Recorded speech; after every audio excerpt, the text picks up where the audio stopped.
fine black powder.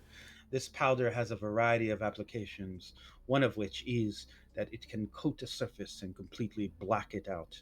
The effect is one of the deepest blacks that is scientifically possible. In the 20th century and 21st century, there were attempts by scientists to fabricate such a black powder, although their results were more artistic and less for demolition. Mine, however, is highly flammable, although inert until I activate it or the conditions are met. Aside from being able to censor objects, I can censor dialogue by altering the waves of air with heat. Small microbursts of the powder help to censor sound. Or he waves a hand over his face and it begins to swirl and look pixelated, even. These sorts of bursts spread out along a vector help to create the illusion of a blur. There are other applications. He swipes it away, revealing his normal clear face.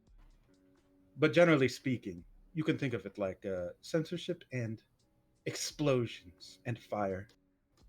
It's a very handy ability. Oh no, that's kind of exactly what I was looking for. Um, I mean, because the guy we're facing can, I guess, he can effectively see forever and around him and through walls. So I just needed to know how well we could censor anything, everything we need to, if we needed to. Ah, we have some intelligence on how that works. It seems it is not an all seeing eye, but rather one that is detected room by room, more or less. He cannot look everywhere, he can only scan certain areas. And to aid in his abilities, he also has what are called cameramen.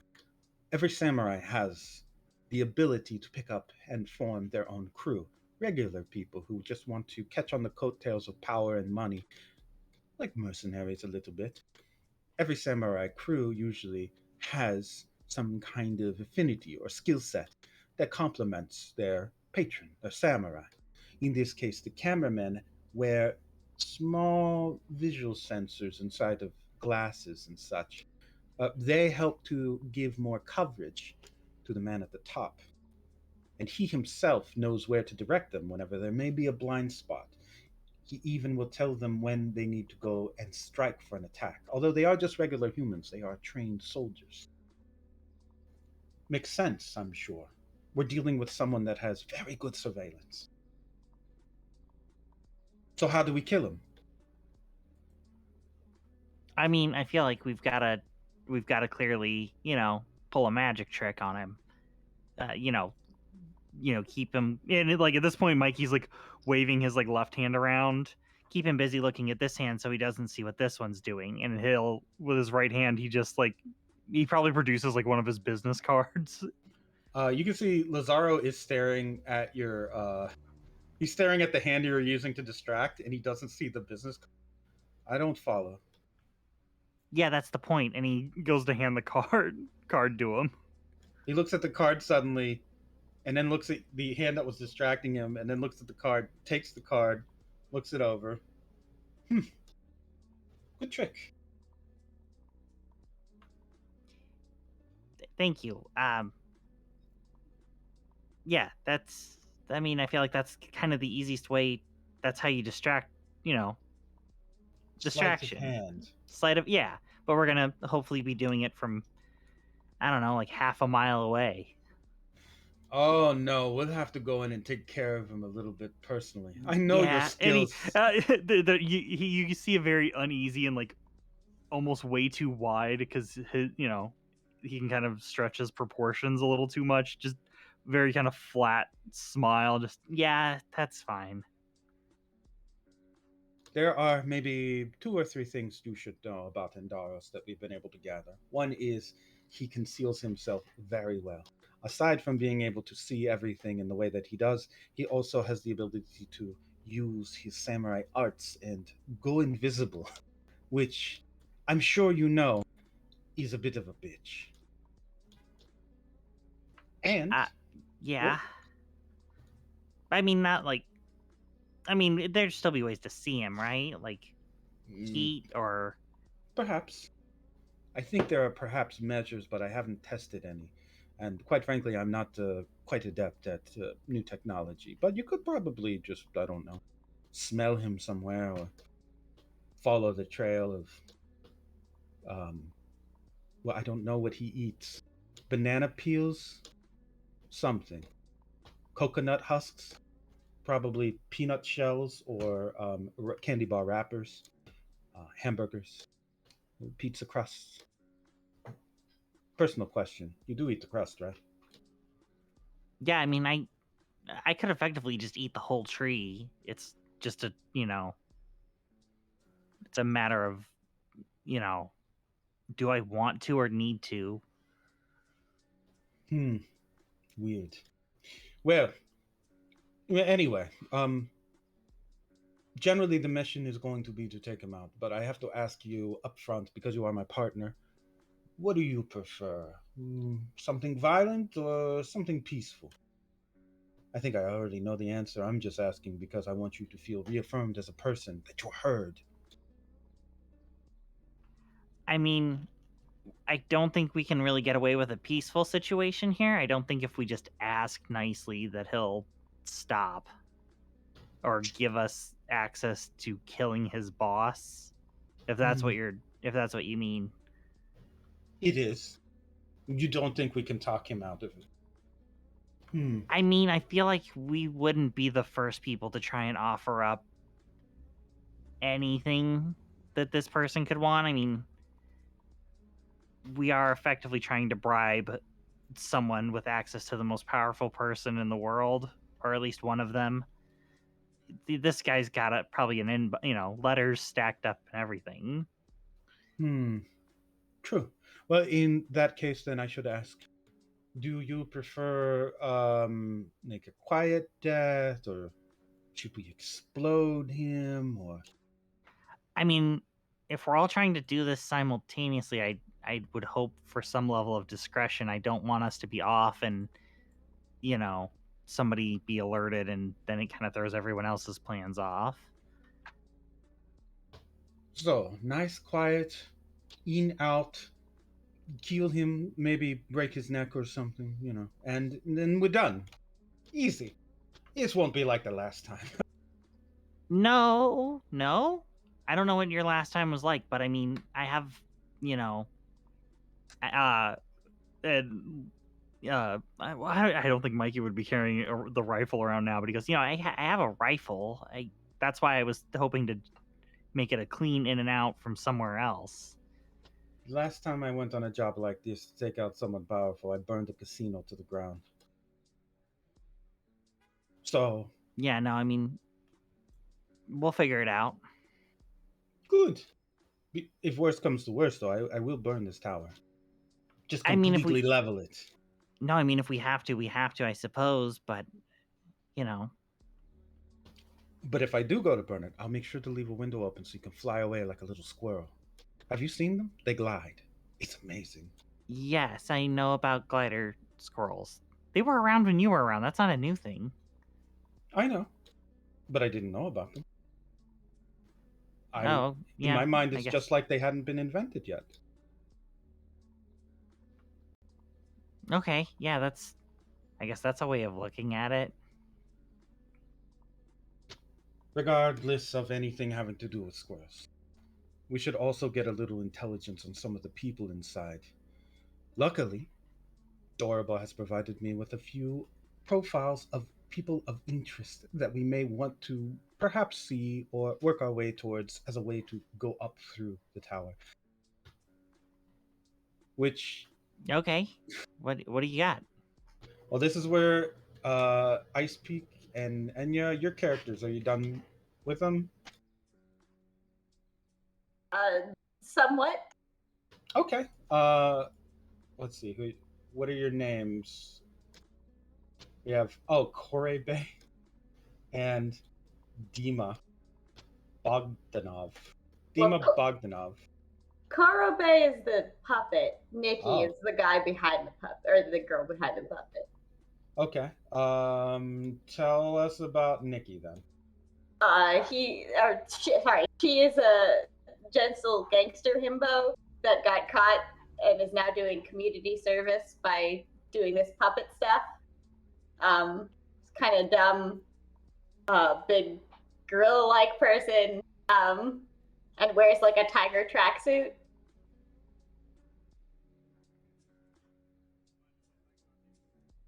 Oh, you also wear a tiger tracksuit? Yeah. What, is there another person wearing a tiger tracksuit? I thought that's what Dima was gonna be. Oh, is she? Are you also wearing a tiger? Because I can take that out. Do we know People each just other? want to be in tiger tracksuits, I guess. Yeah, everybody wants to be Tiger Gang. Tiger gang, tiger gang, tiger gang, tiger gang.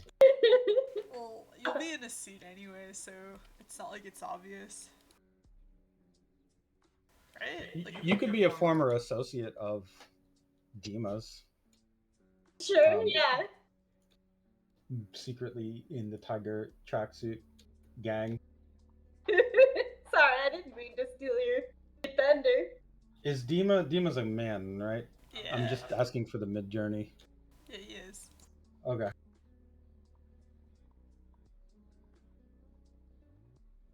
Yeah, I'll be dressed like a tree probably.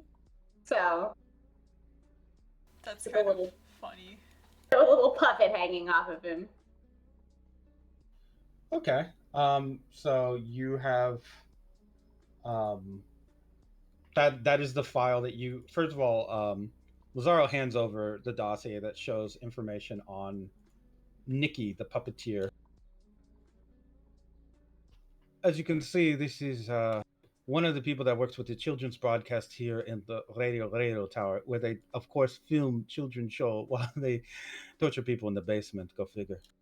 In this particular instance, Nikki is part of the Quali-BC programming, one of Russia's top propaganda programs for children, which is nice. Sons of bitches. Well, regardless, we have some information that maybe Nikki here has an inside track or strange connection to Quali-BC themselves, who, despite all intelligence efforts, we have never actually been able to find them outside of their suit, which is strange and concerning to me. Quali-BC here, he shows you the photo of Quali-BC, is a person of great interest and influence in the Seven Nation Army, which is very strange, but true. They are, well, I'm not sure if you have, what is children's programming like these days that isn't propaganda? Do you still have like, well, he kind of like thinks back on it.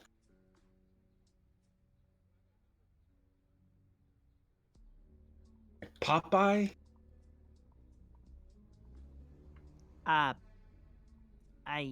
Yeah, I mean, I guess we would have stuff like that. I mean, Or Dr. Antonio? Or Primo Fano? Or Casano Nissima? Or things like that. Giraffe Fun Time Hour. It was a big show when I was. It was a big show when I was a kid. Mikey will kind of look a little confused and just go, why was a giraffe popular in Italy? They're not. You know what? That's, I'll look it up. You do that. Antonio the giraffe was personally an idol of mine until I was about 7, and somebody told me that was stupid. I had to find someone else, a soccer player or something, and pretend. But I still like Antonio. He's a good, solid giraffe. Very honest. You didn't ask for any of that information. No, but it's fine. Good. We think that there's something weird with Quali-BC, basically, and Nikki here probably is one of the people that would be the most in touch with that. On top of that, we also have a political dissident in the basement that Dorobo has taken an interest in by the name of Dima Bogdanov. He flips over another dossier to show you. This is someone who is augmented, as you'll notice many people in Russia are, but they were involved in a resistance effort against the Seven Nation Army. In fact, they were an officer. All for, he looks closer at the sheet. Mother Russia. Oh, that takes me back. Yes, apparently a Russian nationalist type, someone that wants to harken back to the days of, you know, Kremlin, and I guess the little weird dancing and Matryoshka dolls, that sort of thing. The current state of Russia, as you see it, or the Red Kingdom as it is currently called, is more of a paved over mishmash of different cultures that were in the area. So there are some apparently who still yearn for the days when you could just wear a fuzzy hat and drink vodka, and this is one of them. Sort of like people that wanted to be cowboys, I imagine. But this person in particular may be able to provide us with some more intelligence on what exactly the security situation in the tower is like.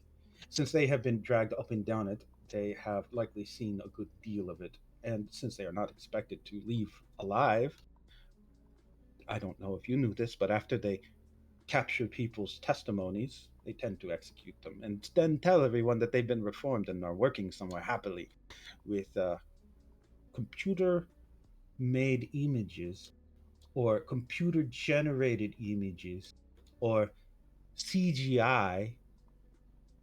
They can just make them look like wherever they are, there they are, happy and safe. Did you know they can do that with computers? It's wild. Yeah. I mean, there's a lot computers can do. They've, you know.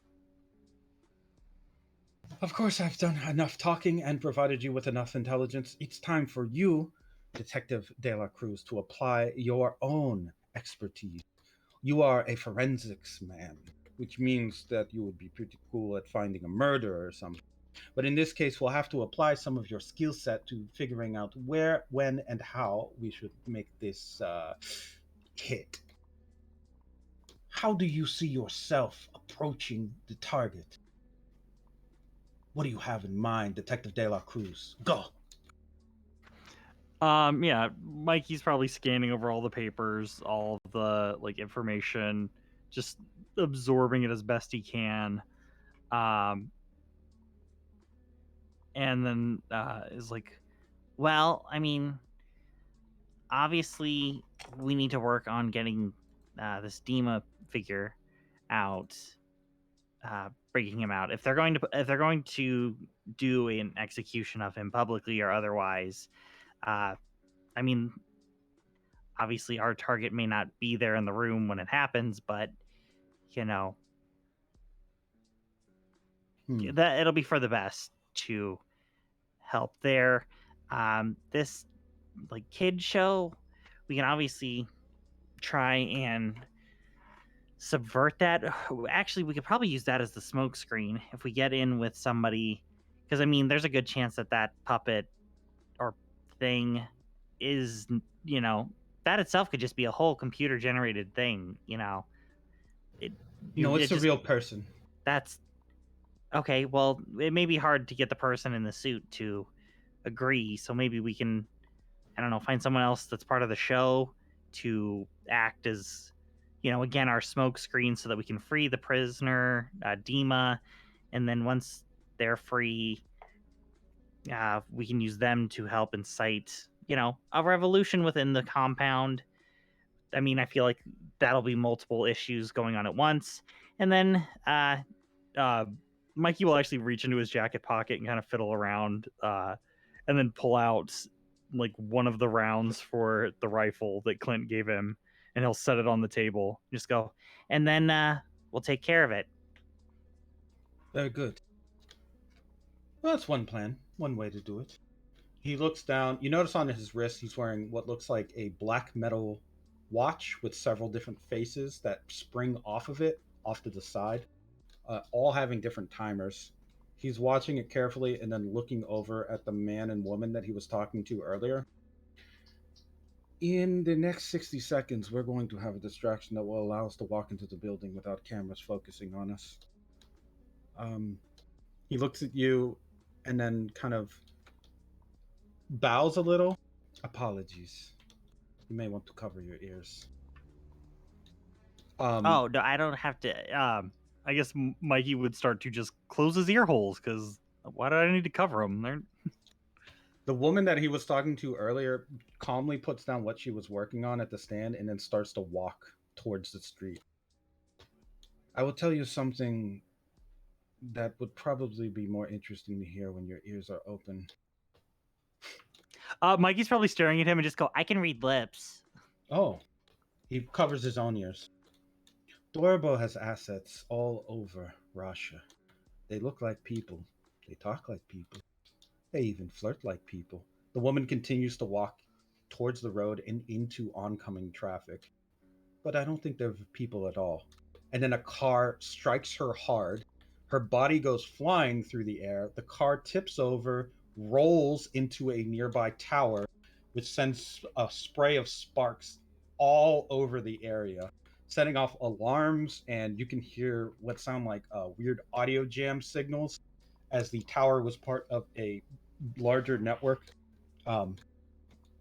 Cameras you can see that are on the outside of the tower begin to spin around to focus on that area.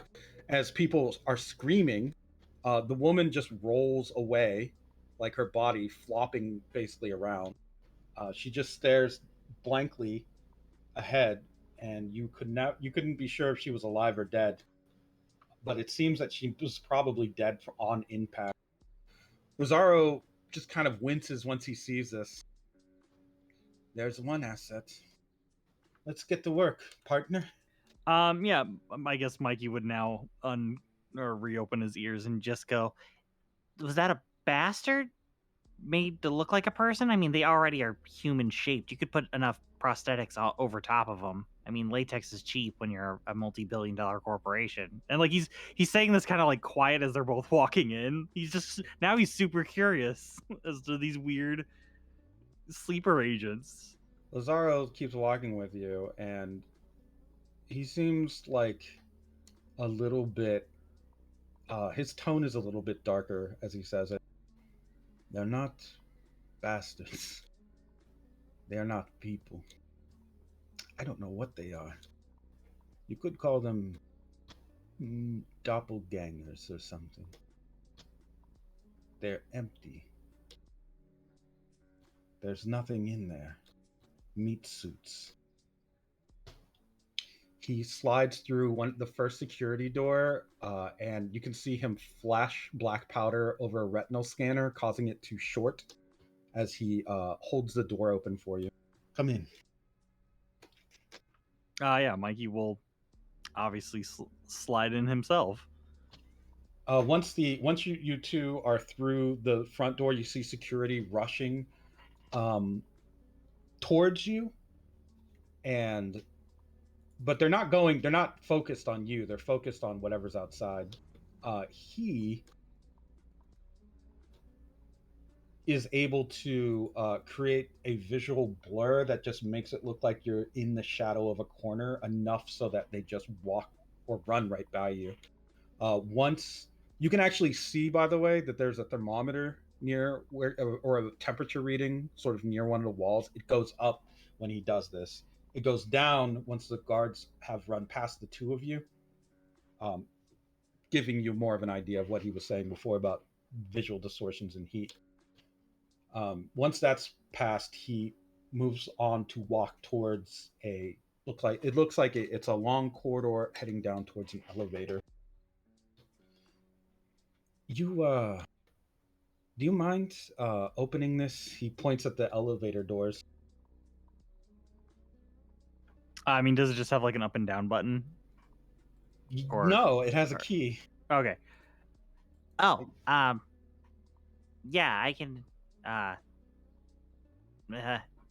So like an old school key, not like a digital key card. No, it has a combination of the two. It has a key card and an old school key as like a failsafe.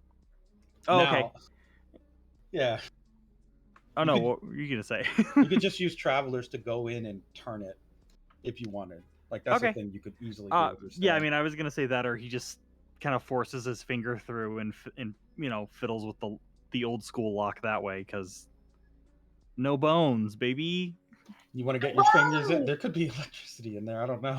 You could though. Yeah. No, I mean, yeah, I mean, he'll probably place his hand on the thing anyway, like over top of both the mechanical and electrical lock, and then just like sink travelers into it to just kind of unlock the door for him. Okay. Once you do that, the elevator is called or the doors open. Lazaro steps in and kind of just quickly flashes a hand upwards, and you notice that the security cameras in the elevator are blacked out.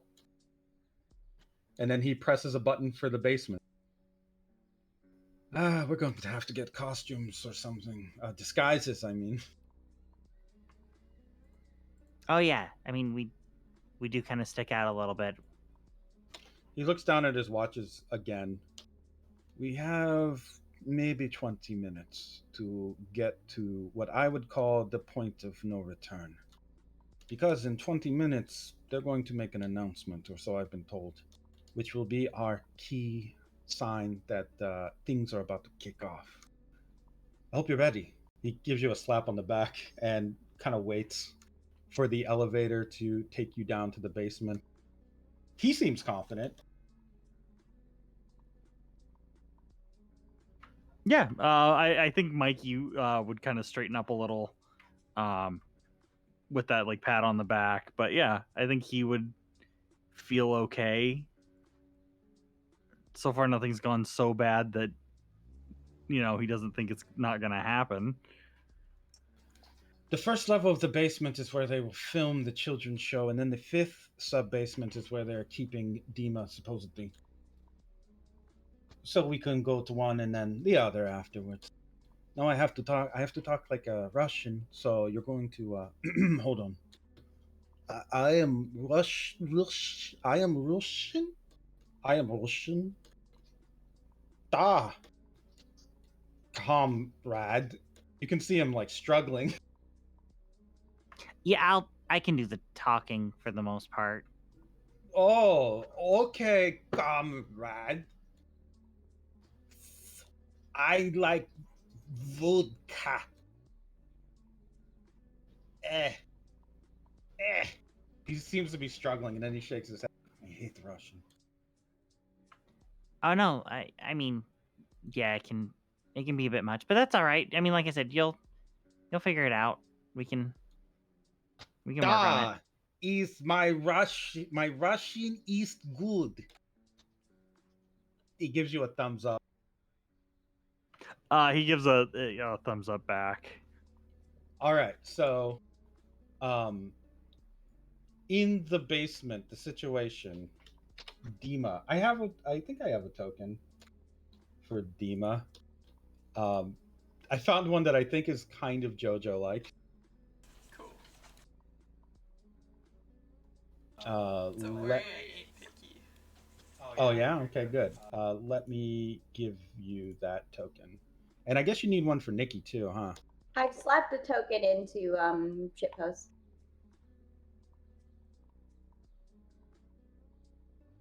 Alrighty. Let me just work that real quick. Sure is great having this thing. There we go.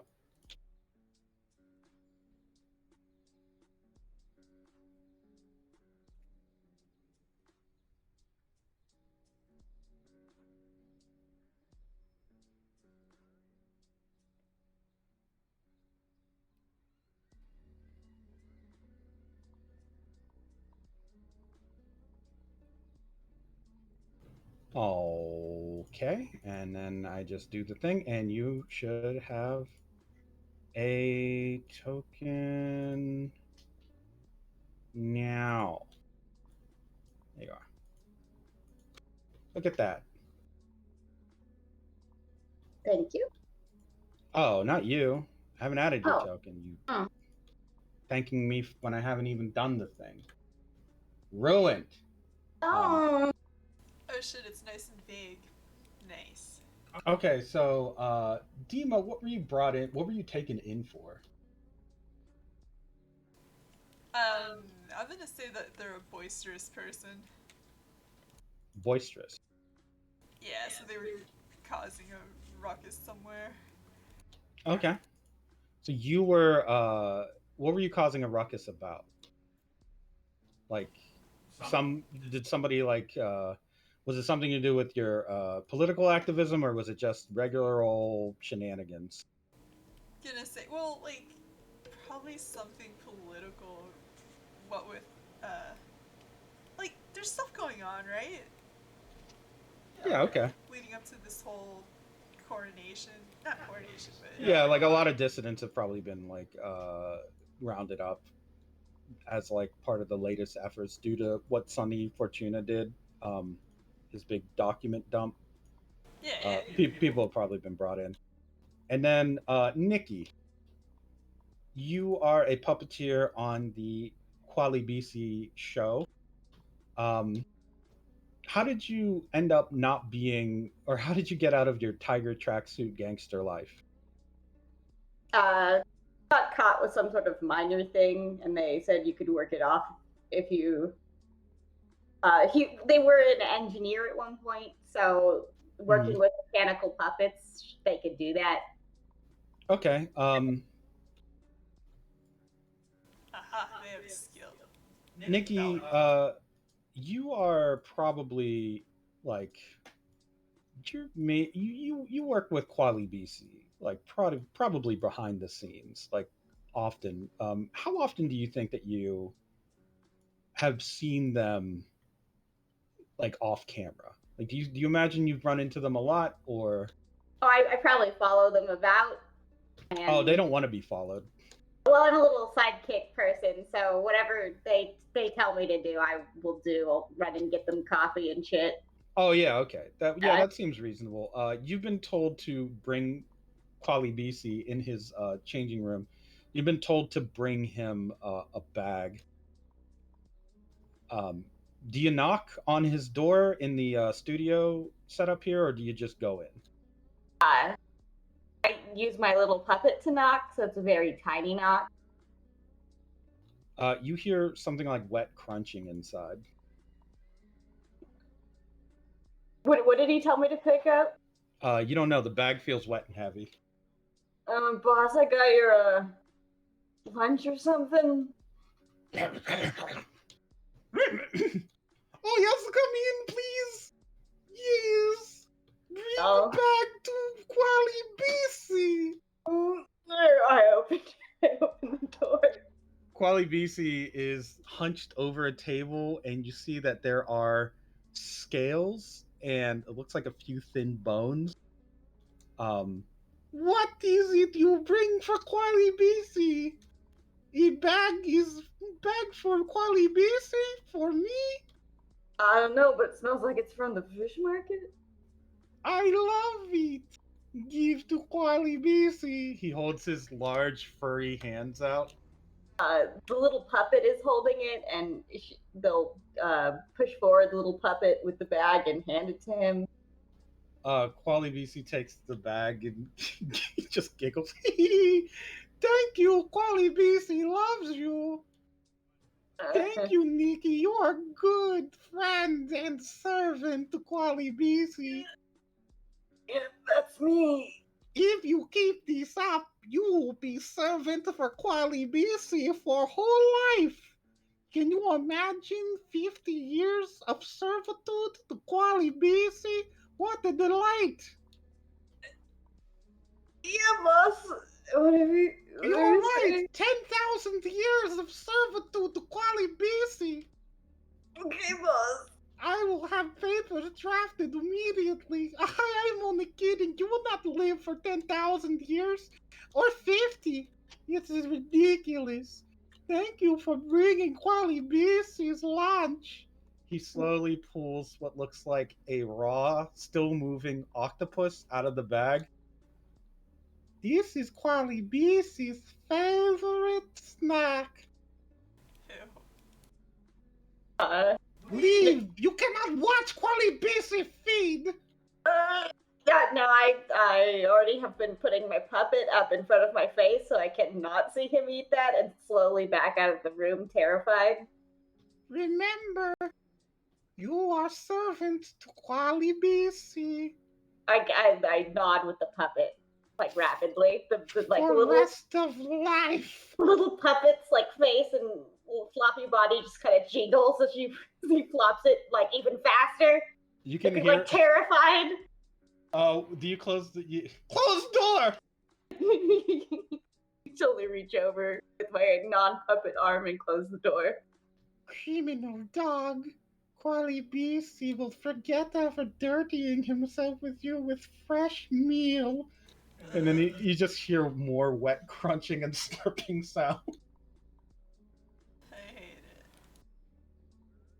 Amazing. I love it.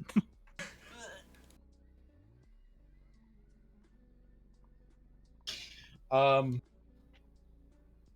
For you, Mikey, getting onto this floor was actually obviously no problem, and it seems that on this floor there are people milling about that are involved in production, and there's a couple guards, but they haven't really been alerted to anything strange.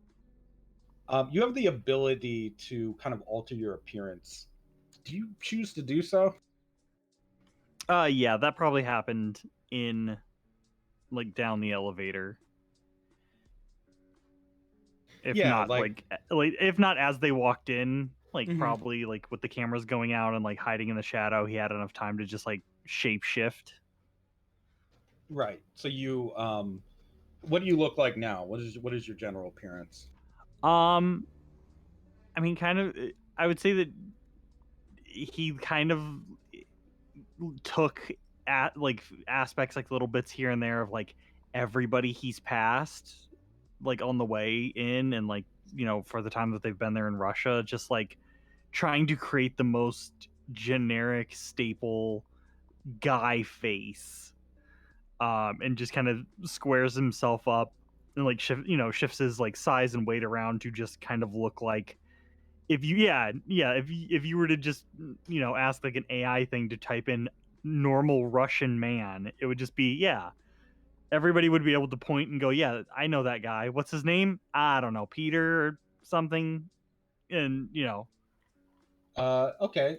Let me ask. Let me ask you to get a. Let me get a. What do I got here? Give me a stare at the sun roll.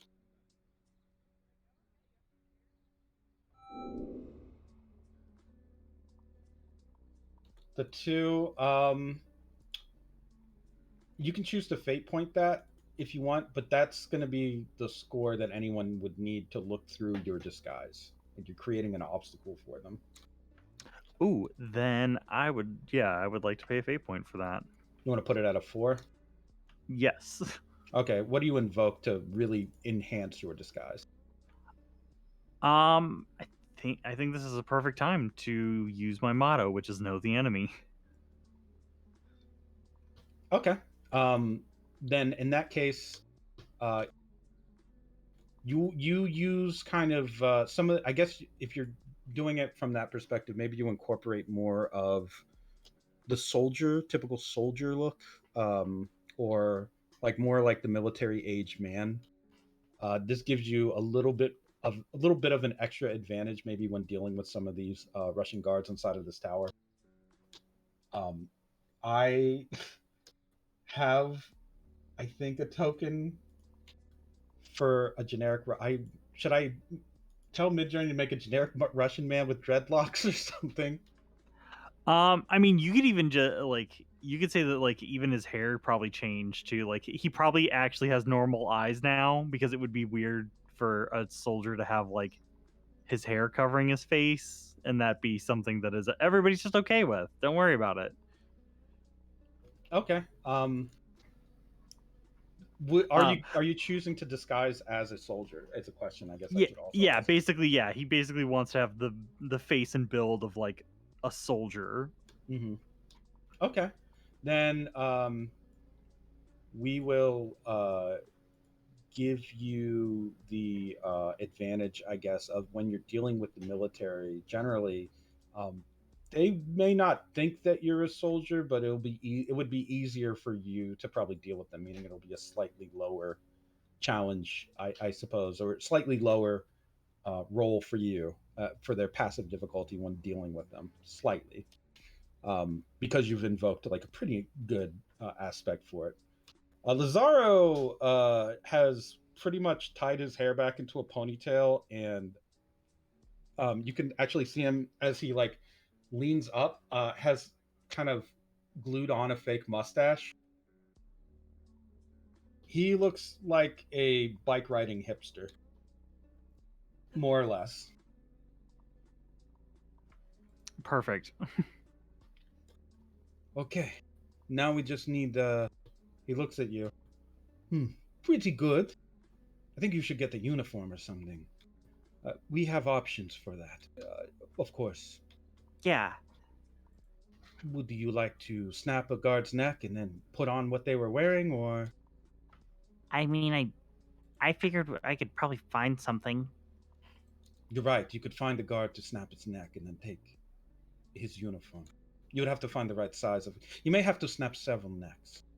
Maybe just I don't think it'll piecemeal. take that many. We'll It's see. We'll five- see. I don't think it should be. 5 or 6. He lets you. He'll let you take the lead on how you would acquire a uniform. How would you prefer to do it? Um, I think Mikey probably would take it from somebody. I don't think he would necessarily kill them. I think this would definitely be a like Hitman, like Metal Gear Solid kind of takedown, where like he just finds a room that's empty and like a guard that's walking by, and then just like comes up from behind, grabs him, like his hand is already covered in like goo, and just completely covers the mouth and nose so that there's no screaming or fighting, and just drags him in. And then it is just a quick like bonk on the head and just take the clothes. Give me a slick roll. Man, that's horrifying to think about. Somebody just gooing your face and then dragging you off. Yes, and also you can't scream. Oh You boy. try and it's just you feel the wet.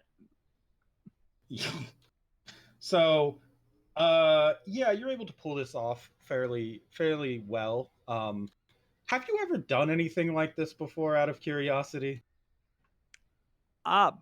Probably not too often. I feel like there's probably been times where like maybe between like him and Towner or like him and somebody else investigating something, there's been like the kind of cliche like cop chase scene on foot where like, you know, some guy tries to run because we found out he's the guy stealing credit cards or whatever, and like Mikey has been kind of like the human equivalent of like road spikes for a car. Like just throw down some super gross but also incredibly sticky like goop, and then just wait for somebody to run and like their shoes to catch. And you know, best case scenario they just fall over and we pick them up. Worst case scenario they run out of their shoes and he has to do it again. Go But ahead and this time he's probably chasing them because he is a scout. So like he would be on them and it would be in probably terrifying. Go ahead and give me a gaze roll real quick. After you've knocked him out and taken his uniform, you know you can't get quite a good enough look at his teeth. You should consider taking one of the teeth out and then looking it over, and you could probably learn more about this man and his habits that would help you to really blend in. You just have to remove one of his teeth. Wait, This is a compel. No, why do I have to take it out? What? You No, have I can just look at them. you are being compelled by your bloodline. You are an eye scout, and this is exactly what an eye scout would do. Begin he to has teeth. disassemble a human after they're going to infiltrate a unit, and you can just really learn a lot from teeth, fingers, bones, organs. You just catch someone, examine them thoroughly, and meld right in. You can even imitate things like medical histories if you need to. You either take the compel and look at one of his teeth, and you get a fate point back, or you pay a fate point. What would you like to do? Oh, I mean, me as the player, I don't want to do that. But I think, I mean, I'm not going to try and be like, well, maybe he's got some fake teeth because they're all cyborg people. So that'll be okay. but I don't know if that's what Mikey's gonna pull out. And I really want those fate points for later because it might all go to shit. Okay, so you want to take it? Yeah. Oh, Okay. I would say Mikey probably it initially starts as he's moving some of the like the sealant goo like off of his like nose and mouth so he can breathe and stuff, but like not so much that like he's not gonna suffocate or die or anything. And then yeah, there's just this compulsion of like, well, my hand's already there, so I may as well, And he just probably reaches in and just grabs one, probably like a molar, so it isn't obvious that he's missing a tooth. So that way, if he goes running around telling people of what happened, then there are two copies of him, and it would be easier to continue to lie about who he, who he Yeah. is and everything. Your first of all, your goo that you're able to secrete, if you want, can be like I would say slightly poisonous enough that it would knock a person out. You get a fate point back, so you could probably keep this guy out for long enough for your operation. The thing is, basically what happens is you're just like knock this guy out, and you just think, yeah, I'll just take a tooth, and you come back to your senses as you're holding this bloody tooth. You just took a dude's tooth out, and there was good reason for doing it. But there's something really unsettling about that if you're living amongst humans, that you could just pull one of their teeth out like that and even have your own rationale for doing so. There's something off about that feeling. You can give me an understanding roll if you want, but you can probably guess well enough without having the roll. But go ahead and give me one anyway. Yeah, this feels like something Michael might do. Michael might do this. He might just take a guy's tooth out. Yeah, I would say he probably, there is a moment where he's examining it and there's no weird like thoughts process. Then all of a sudden it's just like, oh, what? Wow. Like that wasn't loose. Like it wasn't, he didn't pull it out. What? No, it was still firmly rooted, and it was a real tooth. This guy is bleeding, but he's not going to die from it. You could probably use your sealant to like just stuck up the hole that you left, or you could try to glue his tooth back in if you want. Yeah, I mean, I think once he's kind of thoroughly, utilized the tooth to his advantage, yeah, he'll probably just like tap his finger to the bottom of it a couple times so that there's not really an adhesive, but just like a little like restorative, goop to help put it back in. The same way that they say that you're supposed to put your teeth in milk if they get knocked out, so that Yeah, it's effectively the super organic version of that. It all comes from plants, so it's fine. you feel, And then he'll just put that bad boy right back in. Maybe not the right direction or anything, but he's not a dentist. you have a very strange feeling as you're putting the tooth back in that someone saw you do this. You can't explain it because you're in a locked room and there's nobody else there, but it's like almost somebody saw you. Because of that, there's a feeling, I think, in that your character gets, like the same way a predator evokes a certain feeling in prey by staring at them, or a person feels like somebody's staring at them in a room. You feel like an unseen third party is watching you, or is watching the room you're in, or is looking around. And it doesn't feel like a stand so much. It feels like something else, but you can't really isolate whatever that is or get an idea of what it could be. You just feel like something might have seen you do that. It could be Cool. You know what? Actually, I will tell you what it could be. Go ahead and give me another understanding roll.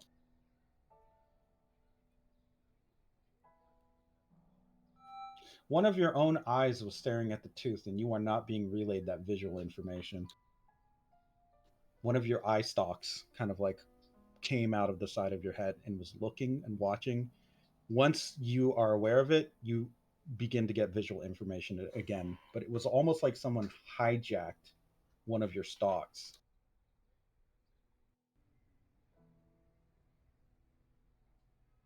I feel like Mikey, out of his own paranoia, will just pull it right out. pull out the stock. What do Yeah, you do just with right it? right from the base. I pull it out and examine it because I Uh, think Mikey knows well enough that like because he's based on a sea slug, there are parasites that infect sea slugs that will basically live in the eye and then just kind of pop out when they're done. So he's looking for that. So yeah, he's grabbing it from the base and just removing it. you are able to drop it, or you can drop it if you want before it does any damage to you, but it is turning into acid.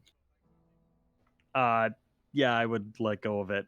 Okay, it just begins to dissolve on the floor and also dissolve part of the floor, like a small hole. The fumes are starting to rise up. You can see the bubbling remnants of your stock are turning into some kind of strange blue green looking acid. You have never had a molecular control issue like this, but you've heard some mermen can. Not like this, though. You've likely never had a part turn into acid by accident. Huh. And Mikey will probably like put a very big like mental bookmark right there, and just let it be. Okay. As you so once you get all done wrapped up with your uniform and your acid problem, you are, I assume, going to just leave the room with the guy tied up in it, right? Yeah, that guy's gonna be there. Lazaro is waiting outside. You can see that he has gotten for himself a jacket that's a little bit too big and a pair of bright red suspenders that he's wearing. So now he really does look like some kind of hipster who raided a thrift store. But otherwise, he has some kind of disguise on. Yeah, Mikey will probably look him over and just go, Are you supposed to be dressed for the kid show or? I am a young aspiring journalist from Nasvikanya Russian Devon stock. I probably need to work on location better. Ah. But I have disguise. And you have disguise. You look good. Like real convincing. He kind of looks you over and then gives you a thumbs up. Yeah, thank you. Did you break that guy's neck? No, but I mean he's uh you know, unconscious and mildly he was given a sedative. Oh, good. He gives you another thumbs up. Everything is good in Red Kingdom. Let's continue to go and find maybe small child puppet person man. We. Yeah, you don't with me you don't have to do the voice. I mean, I guess you can to work on it, but I need practice. okay, then yeah, no. You can practice. He kind of like brings his shoulders up too high and like slouches his head down a little. He's convincing. I am stupid. I am journalist. I write magazine papers. Yeah, he's going to continue practicing as you guys are going through the hall of the studio. Um, let's see how well he does.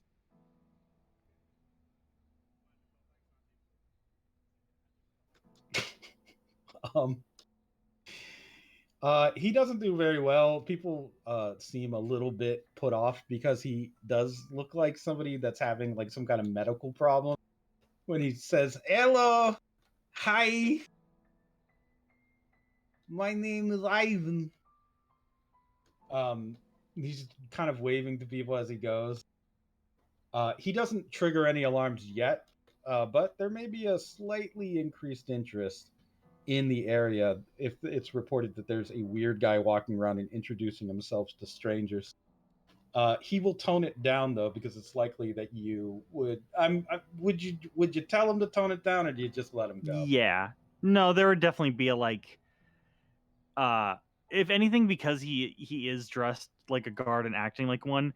The second he starts, he probably like once he gets to like 2 or 3 people, like that's enough. And like when he goes to say hi, he'll just put a hand on his back and just kind of give him a little push forward. Not like a hard one, but like a gentle one of like, keep walking. Just you don't have to say hi every time. And just keep kind of like doing that every time he tries to talk. Just once Okay. again, just like, Yeah. Yeah. He's just trying. He's trying his best, but he does dial it back a bit. Where is Nikki once after Nikki has delivered the fish feast to Quali BC? Where would Nikki go after that? Is there a place to like smoke outside the studio? Yeah, probably. There's like a smoking room. It's because it's all in the basement, so you probably just find it could be just a room with like ventilation where you're just. And he needs a smoke. Okay. As you're smoking in the room, you see a very hunched over weird guy with a not a great mustache and a ponytail walk into the smoke room with a guard. He kind of like the man with the bad posture says, "Hello.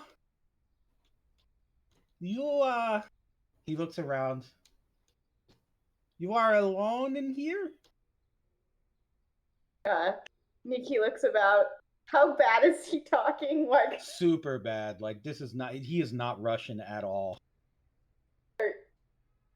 Do I think he's Russian or do I think he's got developmental issues? It could be either one, but he looks very suspicious. I take a quick drag on my thing, try to put it behind me, put it out before the guy sees it, and then I go into like little a tiny voice and go, so you fan? And he puts the puppet in front of him, and the puppet is talking. Oh ho! He grabs the puppet immediately by the neck and starts shaking. Drop the act, Nikki. I'm here from Dorabo. You've already been activated. You're required for a vital mission. Do you understand me? There won't be any going back if we fuck up. Everybody's going to die, including you. Now you have one thing and one thing alone that you need to tell me, or I'm going to rip you from puppety limb just entirely. This room will be covered in your felt. I want to know, where's Dima Bogdanov? If you don't tell me right now, you're going to get it. I'm going to teach you the ABCs of death. So he's shaking the puppet. He's shaking the puppet. Well, the guy in the suit behind the puppet in the tree just kind of shakes the puppet and goes, ah! With its little limbs flailing. Yeah, I feel like Mikey would go over to the person, not the puppet, and like in Russian, just be like, everything's perfectly okay. Don't worry. I don't understand what my friend here is doing. He's one of these foreign exchange students with like journalist school. He's supposed to be doing something. I don't know. I'm supposed to guard him. I'm really sorry about all of this. And then he'll turn to Lazaro and in like Italian or whatever, just go, "Hey, what are you doing? It's a puppet." Drop the act. He kind of like stops doing the accent. Nikki here already knows that the only reason that they even got this job instead of getting their neck in a rope was a little bit of string pulling, no pun intended, from Dorabo. Nikki, this is the day when you pay up on the agreement. Understand? The tree behind the puppet sweats as the puppet nods its head up and down. Now, my boss could have just replaced you with one of his creepy doubles, but I convinced him that probably wouldn't be a good idea. Instead, we're just going to use you to get a little bit of information and your position. Don't think of it as blackmail. Think of it more as like using a utility. He turns to Mikey. If there is at any point something you have a problem with, let me know. But I'm just very confused, but I guess I'll get over it. What part are you confused about? The fact that you were going after the puppet and not the person attached to the puppet? Oh, he kind of covers his chest and laughs. I just always wanted to harass a puppet, pardon me.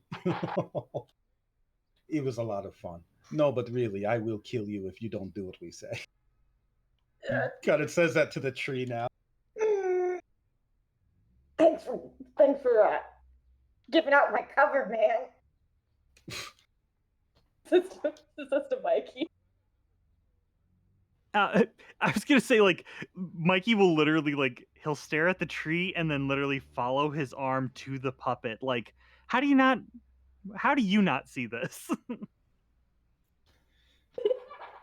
It is important for an actor to keep up appearances sometimes, and on the set of a show with a puppet or an animal, you pretend that you're talking to them instead of the person that is pretending to be Mr. Ed. In this case, to work with the other actor in the scene, I thought it was a good idea to direct my questions and threats towards the puppet. But they remain, regardless, very, very valid. Nikki, you have been working here for a little bit of time now. We are interested in a few key points of information. The first one that we would like to ask you about is your friend Dima Bogdanov. Now, you know likely which floor they're being held on because we know that. And if you didn't, it's the fifth sub basement. But there's other questions that we have, such as, well, for starters, is he still alive? The man, the man finally leans the puppet away and like opens up a part of the tree to peek out just one eye. Are we finally getting him out? Something like that. He may not survive. You may not survive. But I'd like to think my odds are pretty good to getting everybody out alive, except for me. You want to have some measure of freedom after this, I assume. Sure, man. Whatever you say. I just don't want to. Are you more comfortable talking through the puppet? He closes the thing and nods the puppet rapidly. So hey guys, he's out in the fifth basement, and I'd sure love to be free. Ah, very good. That is one piece of information that we know. And for my own personal curiosity, this guy, Quali BC. Oh boy, he's terrifying. I figured, okay. In order to successfully extract Nikki here, we'll probably have to deal with Quali BC. Detective. And that is I'm sorry, what? You don't know what Quali BC is? no. Why would I'm assuming this is the children's show? Yes. Okay. Yeah, so we have to go deal with that. I can't believe I have to say thing because I don't know if it's a person. I'm legitimately Neither do I. The puppet turns its tiny head toward Mikey. Its wide eyes seem to go even wider, and it starts to shake. I mean, do you happen to know what it is? He eats live squids. That doesn't narrow it down for me at all. I'm so sorry. The noises. The noises. Calm down, you'll be fine. Whatever he is, we'll take care of it. We're trying to infiltrate this place quietly, you know. But I also know for a fact that whatever Qualibisi is, he's part of the larger propaganda network here. He's likely either an officer or some kind of mutant. I'm not sure. We just probably need to take care of it. I could, of course, burn him alive inside of his suit if that is a suit. Or we could maybe try to shake him down for information. But since you, he pokes the puppet, are his little assistant, you probably know exactly where we can find him alone. Would you happen to know where he is right now? The puppet nods and points to the door. In his dressing room. Convenient. You know, it would look weird if we went there without his little sidekick. Grab some coffee? Coffee. Sure. Tell you what, you will lead us. Mikey. I'm sorry. Did you have a fake name you wanted to use? You can just go with whatever generic. You can call me like Sergey. That's fine. That's a Russian name. People will believe that. Yeah, Sergey then. Sergey. I will need you to keep your head on a swivel Your abilities of observation are far greater than mine. In fact, you could probably figure out the best route to get us out of here once we do get the information that we need. Oh, I very much intend to. We're not staying forever Hmm. or long. Oh, I meant this floor and to the elevators again. Hmm. He kind of thinks about it for a second. I think it would probably be best, as you are much better at this than I am, to let you do the planning for how we'll get out of here. Okay, I mean, I assume that yeah, Mikey on top, on top of just being an eye scout, having to do this crime, has been kind of mentally mapping out the entire place Likely so, as yeah. he's been going. Since I assume merfolk have like weird, like edict memories of just like, yep, I remember everything exactly how it was. But like him even more so, like to a neurotic almost level of detail. Yeah. As we're doing things, I may request a roll for you to map something out, but otherwise, it'll just be building towards the ease of extraction here, depending on what you do with Quali BC, of course. For you, Dima, you are currently in a room down on the fifth sublevel with a man. He has you tied to a chair, and there are various pieces of camera equipment just at various points in the room. Looks like a pretty sophisticated array of machines and electronics. The man is currently flipping through a script. You've seen him before. He is one of the many officers that work with the propaganda arm here and likely answer to the higher up that works in this tower. There are also a few guards outside. This cameraman, as they are called, looks through the script and then looks at you and says, "Da, you ready to read the script so we can kill you?" Hmm. What does the script says the way that I'll be executed? Oh, he flips through the script again. Well, that part is not in script, but we have to put plastic bag over face and then suffocate, probably. It is cost efficient. Damn, you could spare a couple rubles to upgrade. I'm a big deal, you know. Koryu, he flips through the script. Oh, yes, right. Dima. You're a big deal? What do you mean? He leans forward. You can hear the little whirring of camera lenses inside of his glasses. I'm a big deal in the street, okay? I wouldn't expect you to know. You probably just stay in building all the time, of course. Which street? All of them. Any of All, them. all of streets. Well, in that case, he throws the script over his shoulder. We should probably just move to torture, I think, because you would then have vital information. He starts pointing at your fingers. Let's see. 1, 2, 3, 4, 5, 6, 7, 8, 9, 10 fingernails. This is a good number to start with. How do you feel about having 7 fingernails? I don't particularly like that idea, no. And he pulls out a multi tool and then flips it open to a pair of pliers. Oh, well, you'll know. Nobody likes this part. I'm kidding. I kind of do. He looks like he's about to go in and pull one of your fingernails off when an officer stops him. And you can hear the officer's whispering in his ear. The cameras on his headpiece begin to whir again. He stops. Interesting. Seems there was some kind of traffic accident outside. I wonder what that's about. Could be something, could be nothing. I will delay this for now. In case it is maybe one of your friends who thinks that they are being cute. It wouldn't be the first time someone has tried to use the car to crash into Radio. You don't mind waiting for me to pull your fingernails off, right, Dima? Yeah, he was tense before, but he relaxes a little.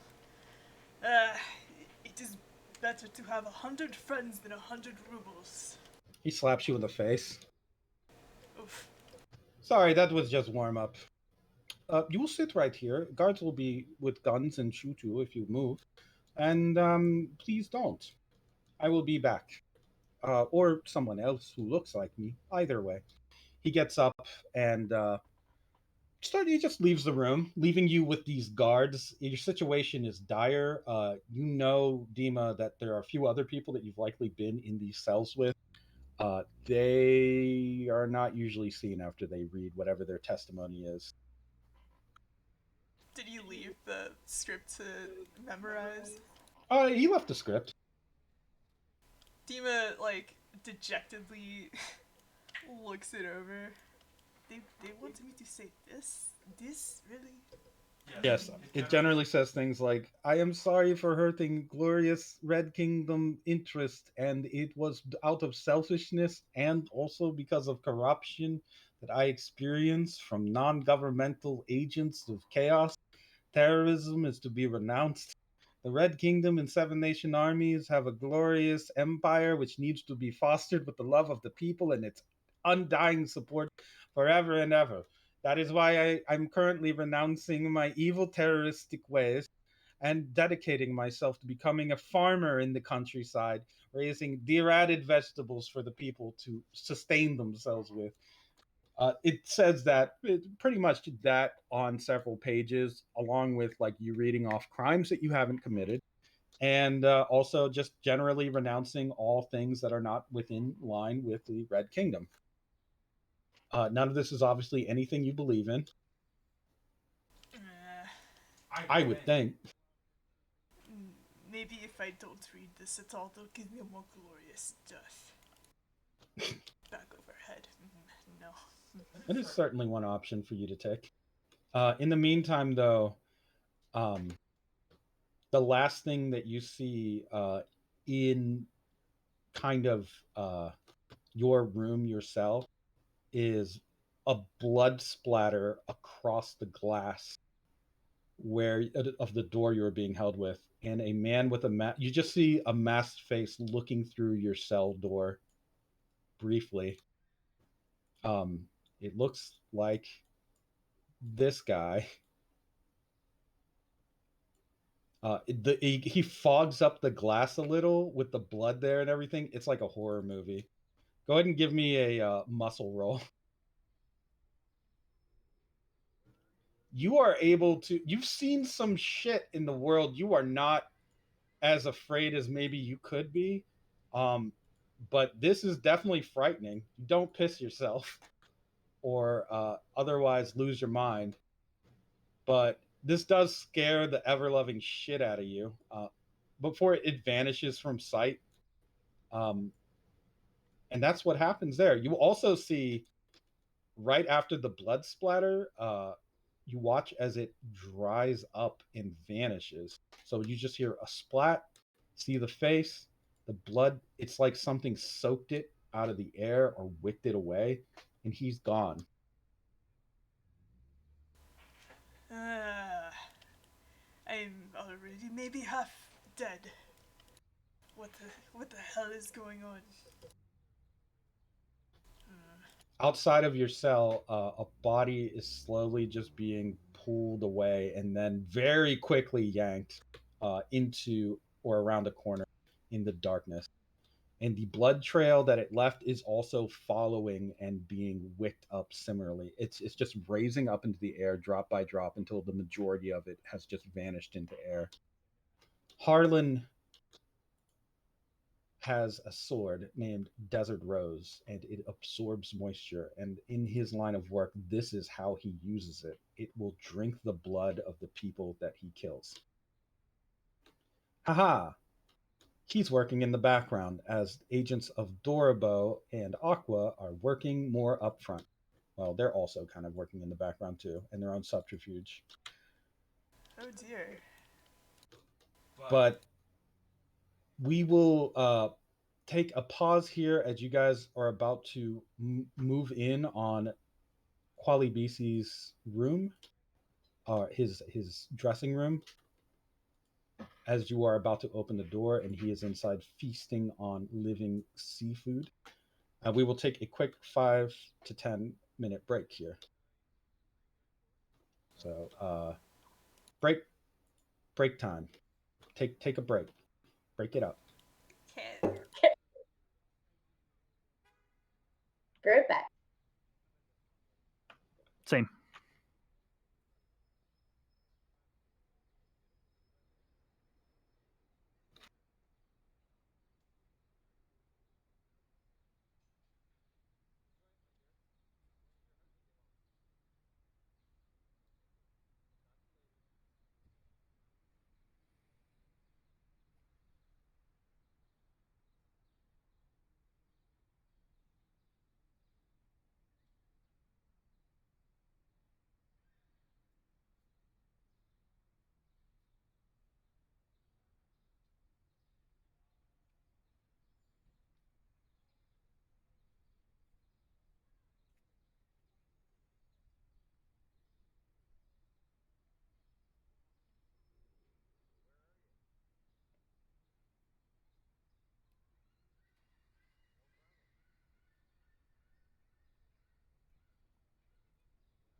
All right, I'm back.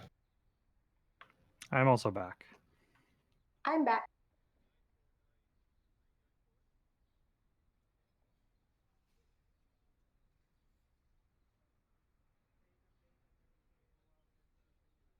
Alrighty, welcome back. Let's get back into it. So, as you go to open the door, wait, we need music for this.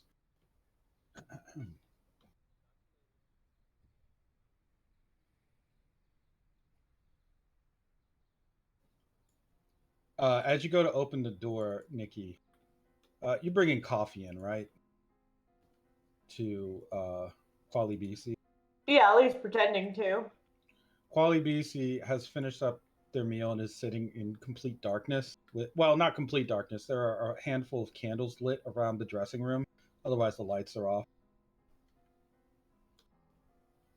What is it? What have you brought for Quali BC? Hi, boss. I got some coffee. What kind of bean was used? I don't know. Whatever they got. Answer question.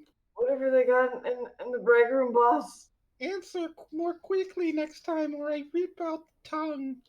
Hey kid, I do not take tongue. I take whole head. Put coffee down and leave, servant, or I will report you. Yep, boss. Quali BC loves you. I'll turn toward the other two and gesture them in. Who is this? What are you doing in Quali BC's chambers? Are you fans of Quali BC here for autograph? Uh, Yeah, before uh whatever he's gonna Lazaro could say can be said, Mikey will just go, he is here for a report. He is supposed to be doing piece on you. He is a reporter, you know. oh, I love when people write about me. Did you know the more people know of me, the more power I have? Mikey just gives a nod, like, "Yep, this is something that sounds normal to say." He will like put his hand up to like try and like convey this in secret, but may not try and like keep it a secret, like whisper. And he goes, "Is foreign student, so when he speaks, it Russian is not always great. So if it sounds bad, please do not be too harsh on him. He's trying." You see Lazaro kind of slouch down and hello to your Quali BC. I am big fan of show. Watch since I am baby. How are you doing? I am here to write a report for Deshkanaf Kunos journal. You see Quali BC quickly gasp. That's Kanaf. Yet is one of my favorite papers. They run cartoons. Yes, please, what is it that you wish to know for journalistic interview? I am doing all the work that I can for the children of the Red Kingdom, teaching them to take their dirads and to paint pictures of important government figures and to love their parents and also brush their teeth.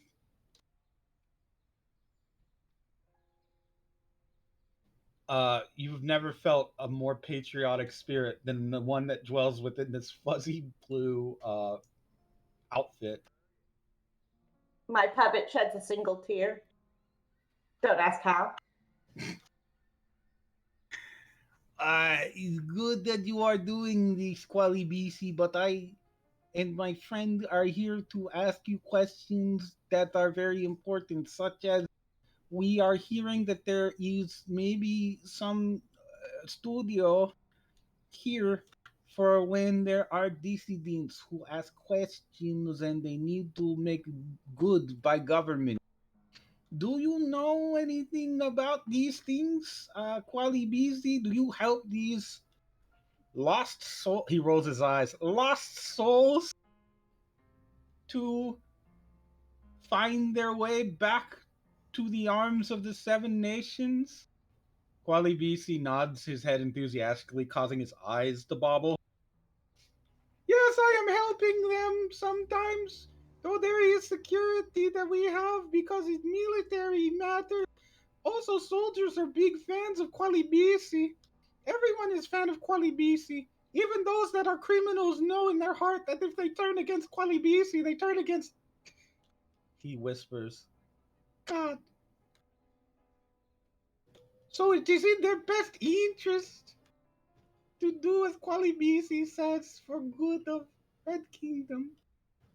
He kind of leans back in his seat in the darkness where the shadows cover his face. But you are not here just for journalistic interview, are you? You are here to receive sermon and guidance from Quali BC. Many people think when they see Quali BC on TV that he will just teach them about math or reading. But Quali BC can teach many things. The frailty of the human form, for example. All of the weak points on the human anatomy. Quali BC can pinpoint the fragile points of duress, anxiety, nervousness, depression, and great fear that exists in the map of the human psyche. Quali BC leans forward again, causing the candlelight to underlight his chin. Quali BC is a builder, yes, but he is also a destroyer when he needs to be.